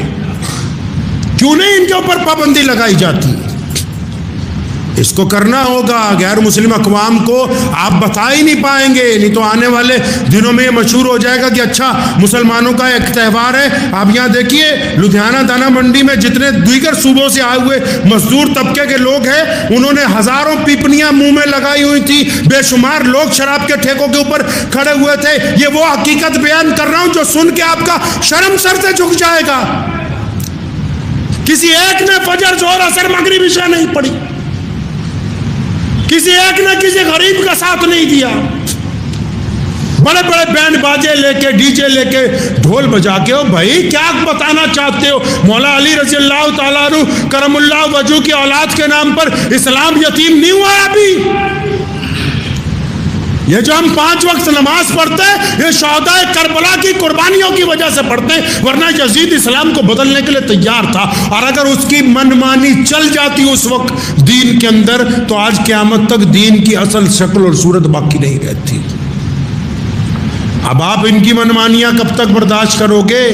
آئندہ محرم سے پہلے تمام علماء کو کہتا ہوں کہ یہ جو قوم میں بگڑے ہوئے لوگ ہیں ان کے اوپر گرفت کو مضبوط کریں. جو لوگ محرم کے نام پر شراب نوشی کرنا چاہتے ایسے لوگوں کا نکاح پڑھانے کی ضرورت نہیں. جو محرم کے نام پر ڈھول بجانا چاہتے ہیں ایسے لوگوں کے ساتھ رشتہ داری رکھنے کی ضرورت نہیں. جو محرم کے دن نمازوں کا بائیکاٹ کرتے ہیں ایسے لوگوں کے ساتھ سلام دعا کی کوئی ضرورت نہیں. مولا علی کرم اللہ وجہ کو اور ان کے جو اصل جو ان کے بڑے بھائی ہیں, ان کے جو امام ہیں کائنات میں, جن کے سر پر ختم نبوت کا تاج رکھا گیا, جو سیدنا حسن حسین کے نانا ہیں, جن کی وجہ سے کائنات کو ترتیب دی گئی, ان کو دیندار لوگوں کی ضرورت ہے, ایسے لوگوں کی کوئی ضرورت نہیں ہے. ذہن نشین کر لیجئے آپ بھی, اور خاص کر جو لوگ سوشل میڈیا چلاتے ہیں وہ بھی. اگر محرم کا صحیح پیغام آپ لوگوں کو بتا سکتے تو بتائیے. کوئی بھی غلط پیغام فارورڈ مت کیجیے, کوئی بھی غلط پیغام لوگوں تک نہ پہنچائیے جس میں محرم کی شکل بگاڑ دی گئی ہو اور پھر غیر مسلم سمجھے کہ شاید یہی مسلمانوں کا تہوار ہے. یہ تو بڑی قربانیوں کا دن ہے, لازوال داستانوں کا دن ہے. اگر آپ اس کی پیروی نہیں کر سکتے تو پھر آپ اچھے مسلمان نہیں بن سکتے. حضرات صحابہ کرام رضی اللہ تعالیٰ اجمعین کی دوستیوں کو یاد رکھیں. نبی علیہ السلام کے جو 4 یار ہیں, سیدنا ابو بکر صدیق رضی اللہ تعالیٰ عنہ, سیدنا عمر فاروق رضی اللہ تعالیٰ عنہ, سیدنا عثمان ذی النورین رضی اللہ تعالیٰ عنہ, سیدنا مولا علی کرم اللہ وجہ رضی اللہ تعالیٰ عنہ. ان کی دوستی کی داستان بچوں کو سناؤ. دوست اسی کو کہتے ہیں جو دوست پر اگر وقت آ جائے اپنی قربانی پیش کرتے, اپنے مال کی قربانی پیش کرتے, اپنی جان کی قربانی پیش کرتے. دوست صرف وہ نہیں ہوتے جو خوشی میں ناچنے کے لیے تمہارے ساتھ آ جائیں. دوست ہے ہی وہ جو غم کے دور کے اندر زندگی کے آخری لمحے تک آپ کا ساتھ نہ چھوڑنے کا اعلان کرتا ہو, وہی آپ کا سچا دوست ہے. اسلام نے تو دوستی کی لازوال داستانیں باقاعدہ پیش کی ہیں, اور اتنی داستانیں کہ اگر آپ پڑھنے لگیں گے پوری زندگی گزر جائے گی. محمد رسول اللہ کے ساتھ عشق و وفا کی یہ داستانیں ختم نہیں ہوں گی. اور پھر اگر کوئی کسی کا دوست بنتا ہے نا تو قیامت تک اس کو یاد رکھا جاتا ہے. اللہ نے قیامت والے دن دوستوں کو عزت سے نوازنا ہے اسی بات کے اوپر کہ تم نے رب اور رسول کے لیے ایک دوسرے سے محبت کی ہے. تم اپنے رب اور رسول پر ایمان رکھتے ہوئے ایک دوسرے میں مصیبت کا ساتھ دیتے رہے. تم رب اور رسول پر ایمان رکھتے ہوئے شرم و حیا کے ساتھ ایک دوسرے کے ساتھ کھڑے رہے. تم نے رب اور رسول پر ایمان رکھتے ہوئے اپنی دوستی کو آخر تک نبھایا. اللہ نے قیامت والے دن عزت عطا فرمانی ہے اس دوستی کی وجہ سے. تو اس بات کو بالکل ذہن نشین کر لیجئے کہ محرم کا مہینہ حضرات صحابہ کرام رضی اللہ تعالیٰ اجمعین کی وہ محبتیں جو ان کی اہل بیت کے ساتھ ہیں ان کو بھی بتانے کا مہینہ ہے, اور صحابہ کرام کی شان کو بلند کرنے کا. اور جتنے لوگ جھوٹے قصے کہانیاں بنا کے پھر رہے ہیں ان کا صرف ایک ہی مقصد ہے, سنتے جاؤ.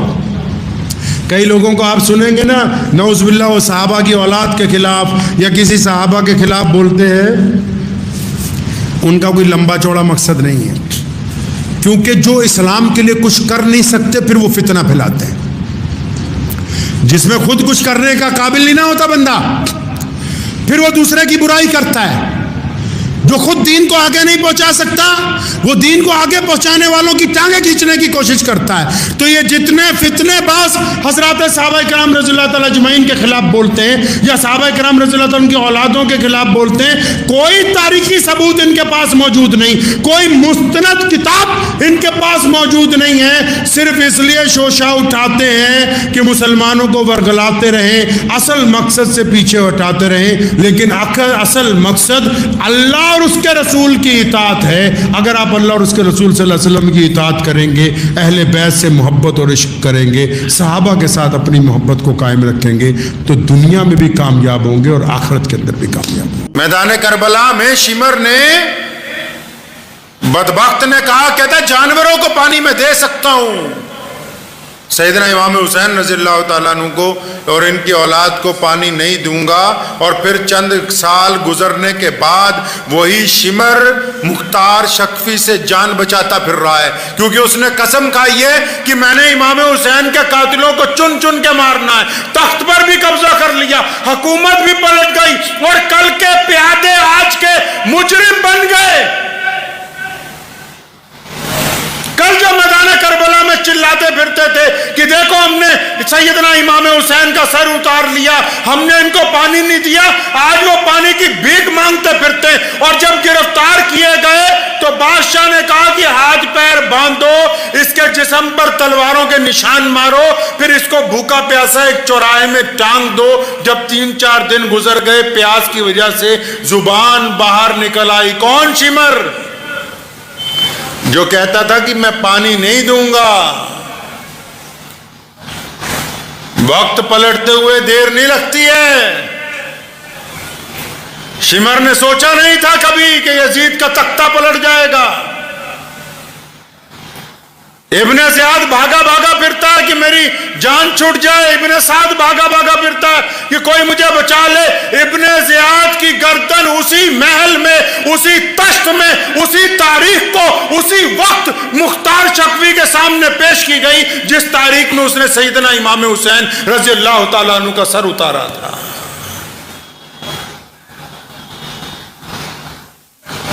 ابن سعد بھاگا بھاگا پھرتا ہے کہ میری اب کسی طرح جان بچ جائے. یزید نے، زیاد نے، شمر نے، انہوں نے یہ سوچا کہ اب تو ہم نے قبضہ کر لیا حکومت پر، اب محمد رسول اللہ کے دیوانے کہاں ہوں گے؟ اب تو اہل بیت کا خاتمہ ہو گیا، بس ایک بچے ہیں امام زین العابدین جو بیمار ہیں، چلے گئے چپ چاپ مدینہ منورہ کی طرف. اب تو ہمارا قبضہ ہو گیا، گنڈا گردی کرتے پھریں گے. لیکن اللہ نے جو رسی ڈھیلی چھوڑی ہوئی تھی، جس دن اس رسی کو کھینچا، نہ زمین ان کے ساتھ رہی، نہ تخت ان کے ساتھ رہا، نہ فوجیں ان کے ساتھ رہی، نہ سپاہی ان کے ساتھ رہے. ابن سعد کے متعلق لکھا ہے کہ مختار شکفی جو تھا، جس نے تخت پہ قبضہ کر لیا، جس نے حضرت امام حسین رضی اللہ تعالیٰ عنہ اور اہل بیت کی شہادت کا بدلہ لیا، تو وہ اور ابن سعد پرانے دوست بھی تھے. جب سپاہی گرفتار کرنے کے لیے بھیجے نا، تو اس نے اپنے بیٹے کو کہا یہ تو میرا پرانا دوست ہے، یہ مجھے کچھ نہیں کہے گا. تو اس نے بیٹے کو بلوایا، مختار شکفی نے ابن سعد کے، کہ تمہارا ابا کہاں ہے، باپ کہاں ہے تمہارا؟ تو کہنے لگا ابا جی تو اب گھر میں رہتے ہیں، اللہ اللہ کرتے ہیں. اب وہ کوئی دنیا کے معاملات میں گورنر کل کا، اب جان بچانے کے لیے کیا کہہ رہا ہے؟ جی میں تو گھر میں گھس کے اللہ اللہ کر رہا ہوں. فرمایا اچھا اب گھر میں ہی رہنے لگا؟ کہ ہاں جی اب تو وہ سارا دن نماز عبادت روزے میں ہی لگے رہتے ہیں، وہ کسی سے کوئی مطلب نہیں. فرمایا اسے بلاؤ. تو جب پیغام بھیجا تو اس نے جواب دیا کہ میں بیمار ہوں، آ نہیں سکتا. فرمایا اچھا تو اگر نہیں آ سکتا ہم تو وہاں آ سکتے ہیں نا. سپاہیوں کو بھیجا، کہنے لگا زندہ نہیں لانا، گردن اتار کے لانا. ایک سپاہی کو اس نے کہا جب ابن سعد نے کہ میری تو اس سے بڑے یارانے ہیں، وہ میرے لیے ایسا حکم نہیں دے سکتا. کہنے لگا بھول گئے ابن سعد، جب تم محمد الرسول اللہ صلی اللہ علیہ وسلم کی اولاد سے بے وفائی کر سکتے ہو تو یہ تیرا یار تیرے ساتھ بے وفائی نہیں کرے گا. میں مانتا ہوں آخرت میں سزائیں ملنی ہیں، میرا ایمان ہے اس بات پر کہ مرنے کے بعد سوال جواب ہوگا. ہم اس بات پر یقین رکھتے ہیں کہ جہنم کے اندر بھی جانا پڑ سکتا ہے، قیامت والے دن ترازو میزان کا لگایا جائے گا. لیکن میرے اللہ نے کہا کہ کچھ گناہ ایسے ہیں جن کی سزا دنیا میں مرنے سے پہلے دی جاتی ہے تاکہ دنیا والوں کو پتہ لگ جائے کہ یہ فلاں آدمی انسانیت کا غدار تھا، فلاں آدمی خدا کا غدار تھا. اس کو دنیا کے اندر بھی عبرت کا نشان بنایا جاتا ہے، آخرت کے اندر بھی عبرت کا نشان بنایا جائے گا. ایک ایک دشمن کو 6000 افراد کو مختار شکفی نے، جنہوں نے سیدنا امام حسین رضی اللہ تعالیٰ عنہ پہ حملہ کیا تھا، سیدنا امام حسین رضی اللہ تعالیٰ عنہ کے بیٹوں کو مارا، بھائیوں کو مارا، بھتیجوں کو مارا، 6000 افراد کو. یہ واقعہ میں اس لیے سنا رہا ہوں آپ کو کہ وقت کے حکمران نے سمجھا کہ اب امام حسین رضی اللہ تعالیٰ عنہ شہید ہو گئے، اب تو قیامت تک ہمارا ہی راج چلے گا. ملک بن مروان مدینہ کا گورنر بن گیا، ظالم آدمی ہے. امام حسین رضی اللہ تعالیٰ عنہ کے بیٹے امام زین العابدین جب مدینہ منورہ پہنچے تو مکے کے گورنر کو، اس مدینہ کے گورنر کو اس بات کی چڑ ہو گئی کہ جو پوری دنیا سے حاجی آتے ہیں، لوگ سلام پیش کرنے آتے ہیں، وہ میرے دربار میں کم ملنے کے لیے آتے ہیں. یہ مدینہ سے چند کلومیٹر دور جو امام زین العابدین نے جھونپڑی ڈال لی وہاں زیادہ جاتے ہیں. کہا امام زین العابدین کو دربار میں بلاؤ. تو امام زین العابدین جنہوں نے مولا علی رضی اللہ تعالیٰ عنہ کرم اللہ وجہ کی گود میں تربیت پائی ہے، جنہوں نے اپنے چچا سیدنا امام حسن کے ساتھ رہ کے دین کو سیکھا ہے، جنہوں نے کربلا کے میدان میں اپنے باپ کی، اپنے بھائیوں کی، اپنے ساتھ کے لوگوں کی جنازوں کو اٹھایا ہے. جب زبردستی خلیفہ نے اپنے دربار کے اندر بلایا، بیڑیاں پہنا دی، دوبارہ بیڑیاں پہنا دی. ظلم کم نہیں کیا منافقوں نے. ایک بات بتاؤں تمہیں مسلمانوں، دنیا کے اندر کوئی طاقت ہی نہیں ایسی جو اسلام کو کہیں شکست دے سکے. مسلمانوں نے ہی اسلام کو جب نقصان پہنچایا تبھی یہ لشکر رکا ہے، ورنہ کائنات میں کوئی ایسی طاقت نہیں آئی آج تک.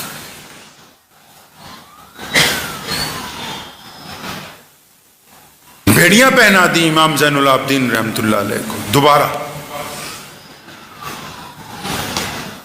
جب پیش کیا گیا، اکڑ رہا ہے بادشاہ کہ تمہارے یہاں لوگ زیادہ آتے ہیں، ہمارے یہاں کم آتے ہیں، کیا معاملہ ہے؟ فرمانے لگے کہ میرے ابا کے قاتلوں کا انجام نہیں دیکھا؟ امام حسین شہید رضی اللہ تعالیٰ عنہ کے قاتلوں کا انجام نہیں دیکھا؟ ابھی باز آ جا. کہنے لگا دیکھو یزید کے پاس پاور تھی، اس نے بیڑیاں پہنا دی. آج میرے پاس پاور ہے، میں نے تمہارے ہاتھ میں بیڑیاں پہنا دی. یہ روایت گرچہ ضعیف ہے لیکن بعض روایتیں ایسی ہوتی ہیں کہ جو انسان کا ایمان تازہ کرتی ہیں. حضرت لکھا ہے امام زین العابدین رحمت اللہ علیہ کے پیروں میں، ہاتھوں میں بیڑیاں ڈالی ہوئی تھیں، اور جب بادشاہ نے کہا نا کہ دیکھو ہمارے پاس طاقت ہے، ہم نے تمہارے بیڑیاں پہنا دی ہیں، تو غور سے اس کی طرف دیکھا اور فرمانے لگے اللہ. پھر دوبارہ کہا اللہ. جب تیسری دفعہ کہا اللہ تو ساری بیڑیاں دھاگوں کی طرح ٹوٹ کے پاؤں میں سے، ہاتھوں میں سے، کمر میں سے ٹوٹ کے ساری کی ساری زمین پر گر گئی. اور فرمایا بن مروان آج سن لے کان کھول کر ایک بات کہ ہمارے پاس طاقت تب بھی تھی، طاقت آج بھی ہے. ہم اللہ کے حکم سے انتظار کرتے ہیں، جب اللہ چاہتا ہے تو ہم اس کی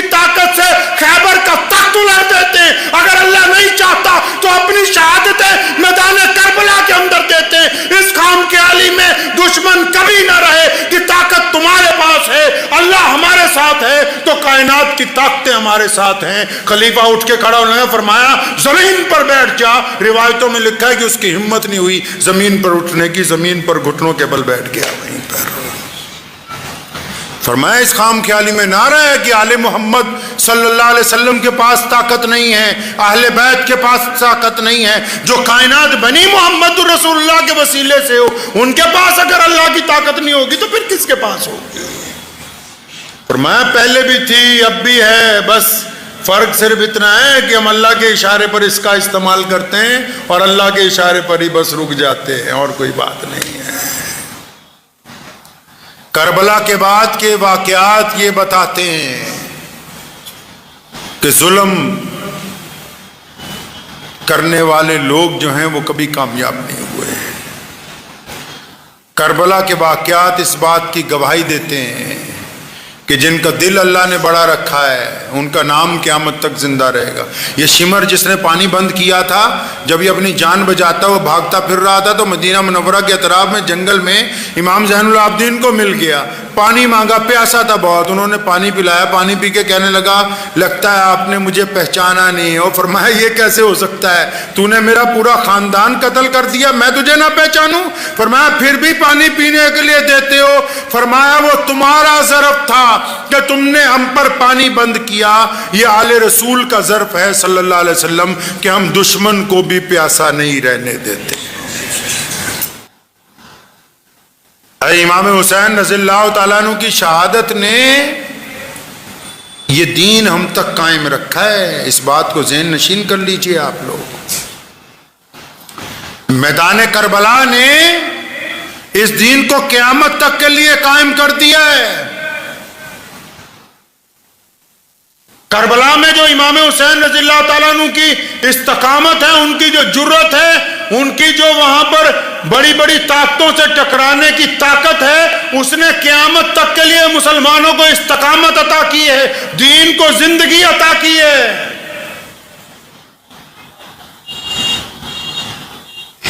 تو اس لیے ہمیشہ یاد رکھیں کہ جو طاقت والے ہوں وہ بھی اس بات کو ذہن نشین کر لیں. کئی لوگ پاور میں آتے ہیں, چاہے وہ چھوٹی سی محلے کی پاور ہو, صوبے کی پاور ہو, ضلع کی ہو, پورے ملک کی ہو, پوری دنیا کی ہو. ہمیشہ اس بات کو یاد رکھیں کہ اصل طاقت اس رب کی ہے جس رب نے پوری کائنات کو پیدا کیا. رسی رب کے ہاتھ میں ہے, اس نے ڈھیلی چھوڑ رکھی ہے. رسی اس کے ہاتھ میں ڈھیلی چھوڑی ہوئی ہے, اس نے مہلت اس نے عطا کی ہوئی ہے. اس لیے اپنے گریبان میں بھی کبھی کبھی جھانک لیا کریں کہ یہ جو رسی ہم پر ڈھیلی چھٹی ہوئی ہے تو اس کا فائدہ اٹھا لیں, اس سے غلط کام نہ کریں. اللہ کے پیارے نبی حضرت محمد رسول اللہ صلی اللہ تعالی علیہ وسلم کا ارشاد گرامی ہے, فمن احبہم فبحبی احبہم. فرمایا کہ جو میرے صحابہ کے ساتھ محبت کرتے ہیں, جو میرے صحابہ کو چاہتے ہیں, جو میرے صحابہ سے پیار کرتے ہیں, جو میرے صحابہ کا اکرام کرتے ہیں, فرمایا جو میرے صحابہ سے محبت کرتے ہیں وہی لوگ مجھ سے محبت کرنے والے ہیں. اور فرمایا جن کو میرے صحابہ سے بغض ہے, میرے صحابہ کے اوپر نعوذ باللہ نکتہ چینی کرنا چاہتے ہیں, جو میرے صحابہ سے دشمنی رکھتے ہیں, فرمایا اس کا مطلب وہ صحابہ سے دشمنی نہیں رکھتے بلکہ وہ محمد رسول اللہ صلی اللہ علیہ وسلم سے. محرم کے ایام چل رہے ہیں, حضرات صحابہ اکرام رضی اللہ تعالیٰ عنہ کی شان کی یہ گفتگو اس لیے آئی, اپنے غیر مسلم دوستوں کو بھی بتاتا چلوں, یہ جو صحابہ ہے, صحابہ کا مطلب وہ والے اعلیٰ مسلمان جنہوں نے پیارے پیغمبر حضرت محمد رسول اللہ صلی اللہ علیہ وسلم کو اپنی آنکھوں سے دیکھا ہے, ان کو صحابہ کہتے ہیں. صحابہ کس کو کہتے ہیں بھائی؟ جنہوں نے ایمان کی حالت میں پیارے محمد صلی اللہ علیہ وسلم کو دیکھا ہے یا ان کے پیچھے نماز پڑھی ہے، ان کے ساتھ رہے ہیں، ان کی باتیں سنی ہیں، ان کو کیا کہتے ہیں؟ ان کو صحابہ کہتے ہیں۔ اور ان کے بارے میں قرآن پاک میں اللہ تبارک و تعالیٰ نے اعلان فرمایا کہ میں ان سے راضی ہو گیا ہوں۔ کن سے راضی ہو گئے؟ فرمایا یہ جو صحابہ ہیں نا، میرے پیارے نبی کے جو مرید ہیں، میرے نبی کے جو چاہنے والے ہیں، میرے نبی کے جو ساتھ رہتے ہیں، جو میرے نبی پر اپنی جانیں نچھاور کرتے ہیں، جو میرے نبی کی اتباع کرتے ہیں، جو میرے نبی کی پیروی کرتے ہیں، تو قرآن نے کہا آج 1450 سال کے بعد اگر کوئی بندہ نعوذ باللہ صحابہ کی زندگی پر نکتہ چینی کرنا چاہے تو سن لو، دنیا کے تمام مولویوں کا، دنیا کے تمام مدرسوں کے مسئلے مسائل ایک طرف، اللہ کے قرآن کا فیصلہ ایک طرف، اللہ نے قرآن پاک میں دو ٹوک اعلان کر دیا کہ میں ان سے راضی ہو گیا ہوں، یہ مجھ سے راضی ہو گئے ہیں۔ اب جن کو یہ اچھے نہیں لگتے، اللہ ان سے قیامت تک راضی ہونے والا نہیں ہے۔ یہ درجہ کیسے ملا؟ دنیاوی طور پر ایک بات آپ کو سمجھاتا چلوں، اپنے بیٹا بیٹی کا اگر کہیں رشتہ کرنا ہو، ہم سوچتے ہیں لڑکا بھی اچھا مل جائے، ماں باپ بھی اچھے مل جائے۔ کہیں گھر بنانا ہو صرف زمین نہیں دیکھتے، کہتے یار پڑوسی بھی اچھے مل جائیں، علاقہ بھی اچھا ہو۔ کوئی جانور خریدنا ہو، اکیلا اس کی چمڑی نہیں دیکھتے، جس کی نسل پتہ لگ جائے کہ کہاں سے چلی ہے۔ دنیا میں انسان جب بھی کوئی کام کرتا ہے تو اس کی خواہش ہوتی ہے کہ میں اب یہ جو نیا تعلق جوڑنے جا رہا ہوں تو مجھے اس میں جو لوگ ملیں وہ اچھے ملیں، ساتھی اچھے ملیں۔ اب اندازہ لگا لیں کہ پیارے محمد صلی اللہ علیہ وسلم، اللہ کے سونے رسول، جن کو اللہ نے تاجدار ختم نبوت بنایا، جب ان کو بھیجا ہوگا تو ان کا ساتھ دینے والے اللہ نے کیسے چن چن کے اعلیٰ انسان بھیجے ہوں گے ساتھ میں۔ اللہ نے کیسا انتخاب کیا ہوگا۔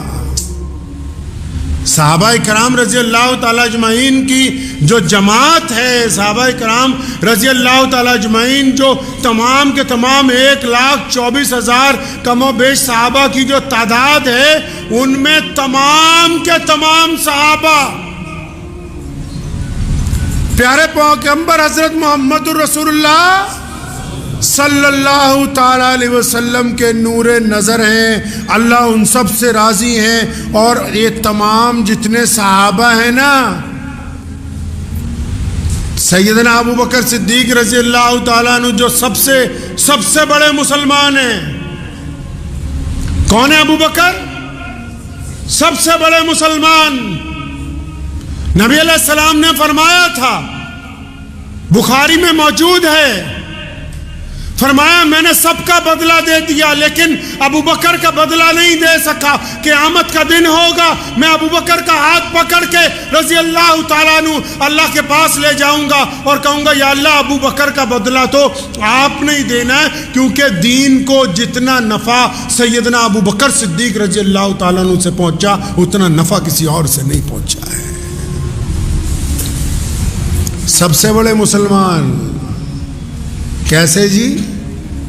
نبی علیہ الصلوۃ والسلام کی زندگی میں، آپ صلی اللہ علیہ وسلم کی حیات مبارکہ میں، آپ صلی اللہ علیہ وسلم کی موجودگی میں اگر 1,24,000 صحابہ میں سے پیارے پیغمبر صلی اللہ علیہ وسلم نے کسی کو نماز کے لیے امامت پر، جگہ پہ، مصلی پہ اگر کھڑا کیا تو وہ ابو بکر ہیں رضی اللہ تعالی۔ یہ محرم کا مہینہ چل رہا ہے، صحابہ کی وفائیں آل رسول کے ساتھ، پیارے نبی صلی اللہ علیہ وسلم کے گھرانے کے ساتھ صحابہ کرام رضی اللہ تعالیٰ عنہ کے عشق و محبت کی داستانیں۔ نبی علیہ الصلوۃ والسلام کے ساتھ عشق و وفا کی ایسی داستانیں کہ دنیا دنگ رہ جاتی ہے. ایسی داستانیں کوئی رقم نہیں کر سکتا جو صحابہ اکرام نے کی. اللہ کے نبی نے کہا نا ایک مرتبہ کہ لاؤ جو کچھ ہے اللہ کے راستے میں لاؤ. سارے صحابہ گئے, بہت سا مال لائے, لیکن نبی علیہ السلام نے دیکھا کہ جب جبریل آئے تو انہوں نے ٹاٹ کا لباس پہنا ہوا ہے. ٹاٹ سمجھتے ہیں؟ بوریوں کا لباس پہنا ہوا ہے. فرشتہ جبریل نے پوچھا کیا بات, آپ نے آج یہ ٹاٹ کا لباس پہنا ہوا ہے؟ فرمایا پیارے پیغمبر صلی اللہ علیہ وسلم وہ جو آپ کے دوست نہیں ہیں, وہ جو آپ کے یار ہیں سیدنا ابو بکر صدیق رضی اللہ تعالی عنہ, انہوں نے آج ٹاٹ کا لباس پہنا ہے. اللہ کو ان کی یہ ادا اتنی پسند آئی کہ مجھے بھی اور تمام فرشتوں کو حکم دیا کہ آج تو ابو بکر کی طرح ٹاٹ کا لباس پہنو. اب جب سیدنا ابو بکر آئے ٹاٹ کا لباس پہنا ہوا ہے, اب سنو مسلمانوں, کس کو کہتے ہیں عشق؟ وفاداری کس کو کہتے ہیں؟ محبتیں کس کو کہتے ہیں؟ جانثاری کس کو کہتے ہیں؟ اگر یہ سیکھنا ہے تو سیدنا ابو بکر صدیق رضی اللہ تعالیٰ عنہ کی زندگی کو دیکھیے. نبی علیہ السلام نے کہا تھا کہ آؤ اللہ کے راستے میں مال چاہیے. ابو بکر گھر پہنچے, سارا مال اللہ کے راستے میں نکالا, تمام جانور نکالے, تمام گھر کا سامان نکالا, تمام زیورات نکالے, تمام نقدی نکالی, تمام گیہوں نکالے, تمام کھانے پینے کی اشیاء نکالی. اور جب سب کچھ دے دیا پھر خیال آیا کہ ابو بکر یہ جو کپڑے پہن رکھے یہ بھی بڑے قیمتی ہیں, اور اللہ کے نبی نے تو کہا کہ لے آؤ اپنے گھر سے جو لا سکتے ہو. تو اپنا قیمتی لباس اتار کے بھی بیت المال میں جمع کروا دیا. اور جب ٹاٹ پہنا نا, اللہ کو پیار آ گیا اپنے نبی کے اس عاشق پر, اور فرشتوں کو حکم دیا کہ ابو بکر کے طرز پر آج ٹاٹ پہنو تاکہ پتہ لگے دنیا کو کہ ہم ابو بکر کے ساتھ راضی ہو گئے ہیں. اللہ کے نبی علیہ الصلوۃ والسلام کے یہ صحابہ, سیدنا عمر بن خطاب رضی اللہ تعالیٰ عنہ, کیا فرمایا؟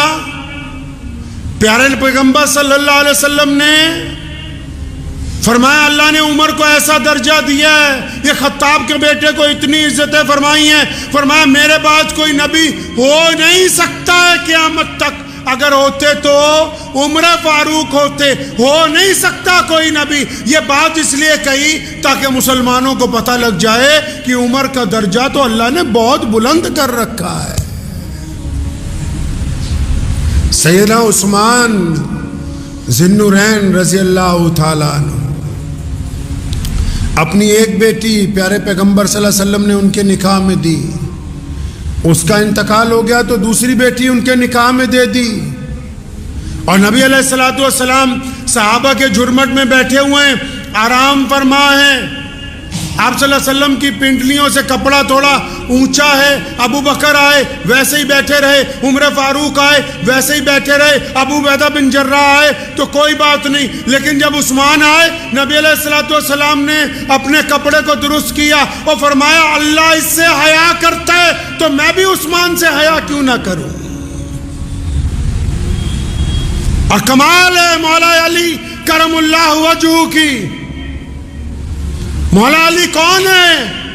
جب صحابہ اکرام رضی اللہ تعالی اجمعین سے جب یہ جماعت ابھی پوری تیار نہیں ہوئی تھی, جب نبی علیہ السلام نے رشتہ داروں کو بلایا, جب تمام رشتہ داروں کی دعوت کی اور ان کو بتایا کہ میں خدا کا رسول بن کے آیا ہوں, تم لوگ میرا ساتھ دو. جب سب کو سانپ سونگھ گیا تھا تو اس مجمع کے پیچھے ایک بچہ اٹھتا ہے, اپنی ایڑیاں پنجوں کے بل اٹھاتا ہے اور اپنے دونوں ہاتھ ہوا میں اٹھا کے کہتا ہے لبیک یا رسول اللہ, کہ میں آپ کے ساتھ ہوں. اس وقت یہ نعرہ مستانہ بلند کرنے والا, اس وقت یہ رسول اللہ کی ثنا بیان کرنے والا کوئی اور نہیں ہے, وہ سیدنا علی مولا رضی اللہ تعالیٰ عنہ کی ذات.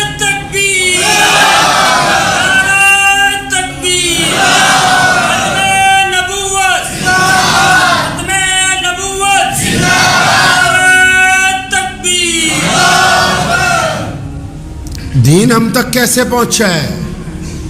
ہم تک دین کیسے پہنچا ہے؟ قرآن ہم تک کیسے پہنچا ہے؟ کون لوگ ہیں جنہوں نے ہم تک دین پہنچایا، قرآن پہنچایا؟ یہ پیارے پیغمبر صلی اللہ علیہ وسلم کے اصحاب ہیں، اور پیروی پتہ کیسے کرتے تھے؟ اگر آپ تاریخ اٹھائیں گے، نبی علیہ السلام جمعہ کا خطبہ دے رہے ہیں، کوئی بندہ بیچ میں کھڑا تھا، آپ صلی اللہ علیہ وسلم نے اسے کہا بیٹھ جاؤ، تو جو دروازے پہ تھے مسجد کے، ابھی اندر آ رہے تھے، وہ دروازے میں ہی بیٹھ گئے۔ جو ابھی باہر گلی میں تھے، ان کے کانوں میں آواز پہنچی، وہ گلی میں ہی بیٹھ گئے کہ بس رسول اللہ کی آواز آئی کہ بیٹھ جاؤ۔ یہ بھی نہیں پوچھا کہ کہاں بیٹھنا ہے، کیسے بیٹھنا ہے۔ جب دوسرا حکم آئے گا تو پھر دیکھا جائے گا۔ پہلا حکم آ گیا بیٹھ جاؤ، تو اس کا مطلب جہاں کھڑے ہو وہیں بیٹھ جاؤ۔ اس طرح صحابہ کرام نے اتباع کی ہے رسول اللہ کی۔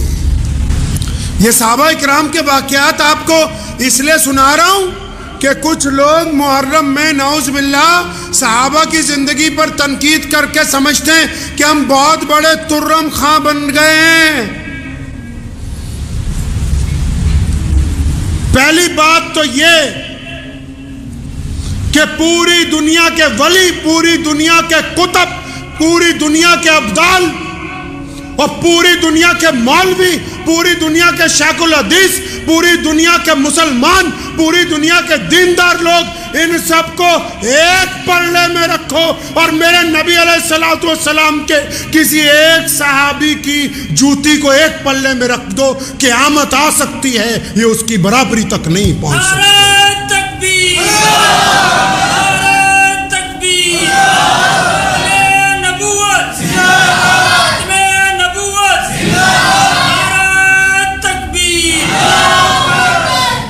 آپ سوچتے ہوں گے کہ صحابہ کرام رضی اللہ تعالیٰ اجمعین کے خلاف نعوذ باللہ کیوں باتیں کرتے ہیں کچھ لوگ؟ اس کی وجہ سمجھ لیں آج اطمینان سے۔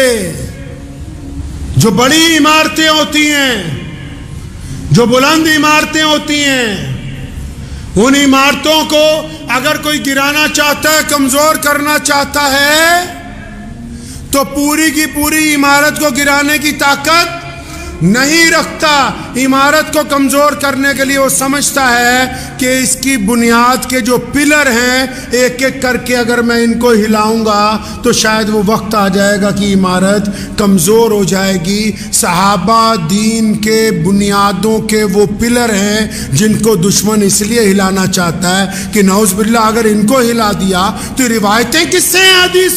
حدیث کی روایت تو سیدنا ابو بکر رضی اللہ تعالیٰ عنہ سے، حدیث کی روایت تو امیر المومنین ابن خطاب سے ہے، حدیث کی روایت تو عثمان ذی النورین سے، حدیث کی روایتیں تو مولا علی کرم اللہ وجہ سے، حدیث کی روایتیں عبداللہ ابن زبیر سے، حدیث کی روایتیں ابو عبیدہ بن جراح سے، حدیث کی روایتیں خالد ابن ولید رضی اللہ تعالیٰ اجمعین سے، حدیث کی روایتیں تو 1,24,000 صحابہ سے ہی ہیں۔ تو اگر کوئی دین میں رہ کے نعوذ باللہ غداری کر کے دین کو کمزور کرنا چاہتا ہے تو وہ پہلے اوپر ہاتھ نہیں ڈالتا، وہ یہ سوچتا ہے کہ جدھر سے روایتیں آ رہی ان کو کمزور کرنے کی کوشش کرو۔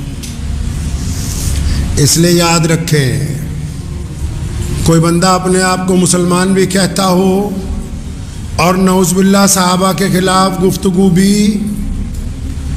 نعوذ باللہ صحابہ کے خلاف گفتگو بھی کرتا ہو، تو ہمارا کام ہے کہ اس مجلس کو چھوڑ دیں، اس گفتگو کو چھوڑ دیں، اس بندے سے تعلق ختم۔ کیونکہ پیارے پیغمبر صلی اللہ علیہ وسلم کی جو جماعت ہے، حضرات صحابہ کرام کی جو جماعت ہے، یہ غیر متنازع ہے۔ جو ڈپلیکیٹ سید ہیں سلمان ندوی جیسے، یہ جو مرضی بک بک کرتے رہیں، لیکن اللہ نے جو قرآن میں کہا نا رضی اللہ عنہم ورضوا عنہ، فرمایا میں تو ان سے راضی ہوں، یہ مجھ سے راضی ہیں۔ اللہ کے اعلان کے بعد اب کسی بھی دنیاوی شوشے باز کی کوئی اہمیت باقی نہیں رہتی ہے، کوئی اہمیت باقی نہیں رہتی۔ اور جن کو ایسے جو اپنے آپ کو سید بھی بتا رہے ہیں اور ٹوٹکے بھی چھوڑتے ہیں، ان سے گزارش کرتا ہوں ذرا ایک دفعہ اپنا DNA ٹیسٹ ضرور کروا لیں، آج کل تو سہولت ہو گئی ہے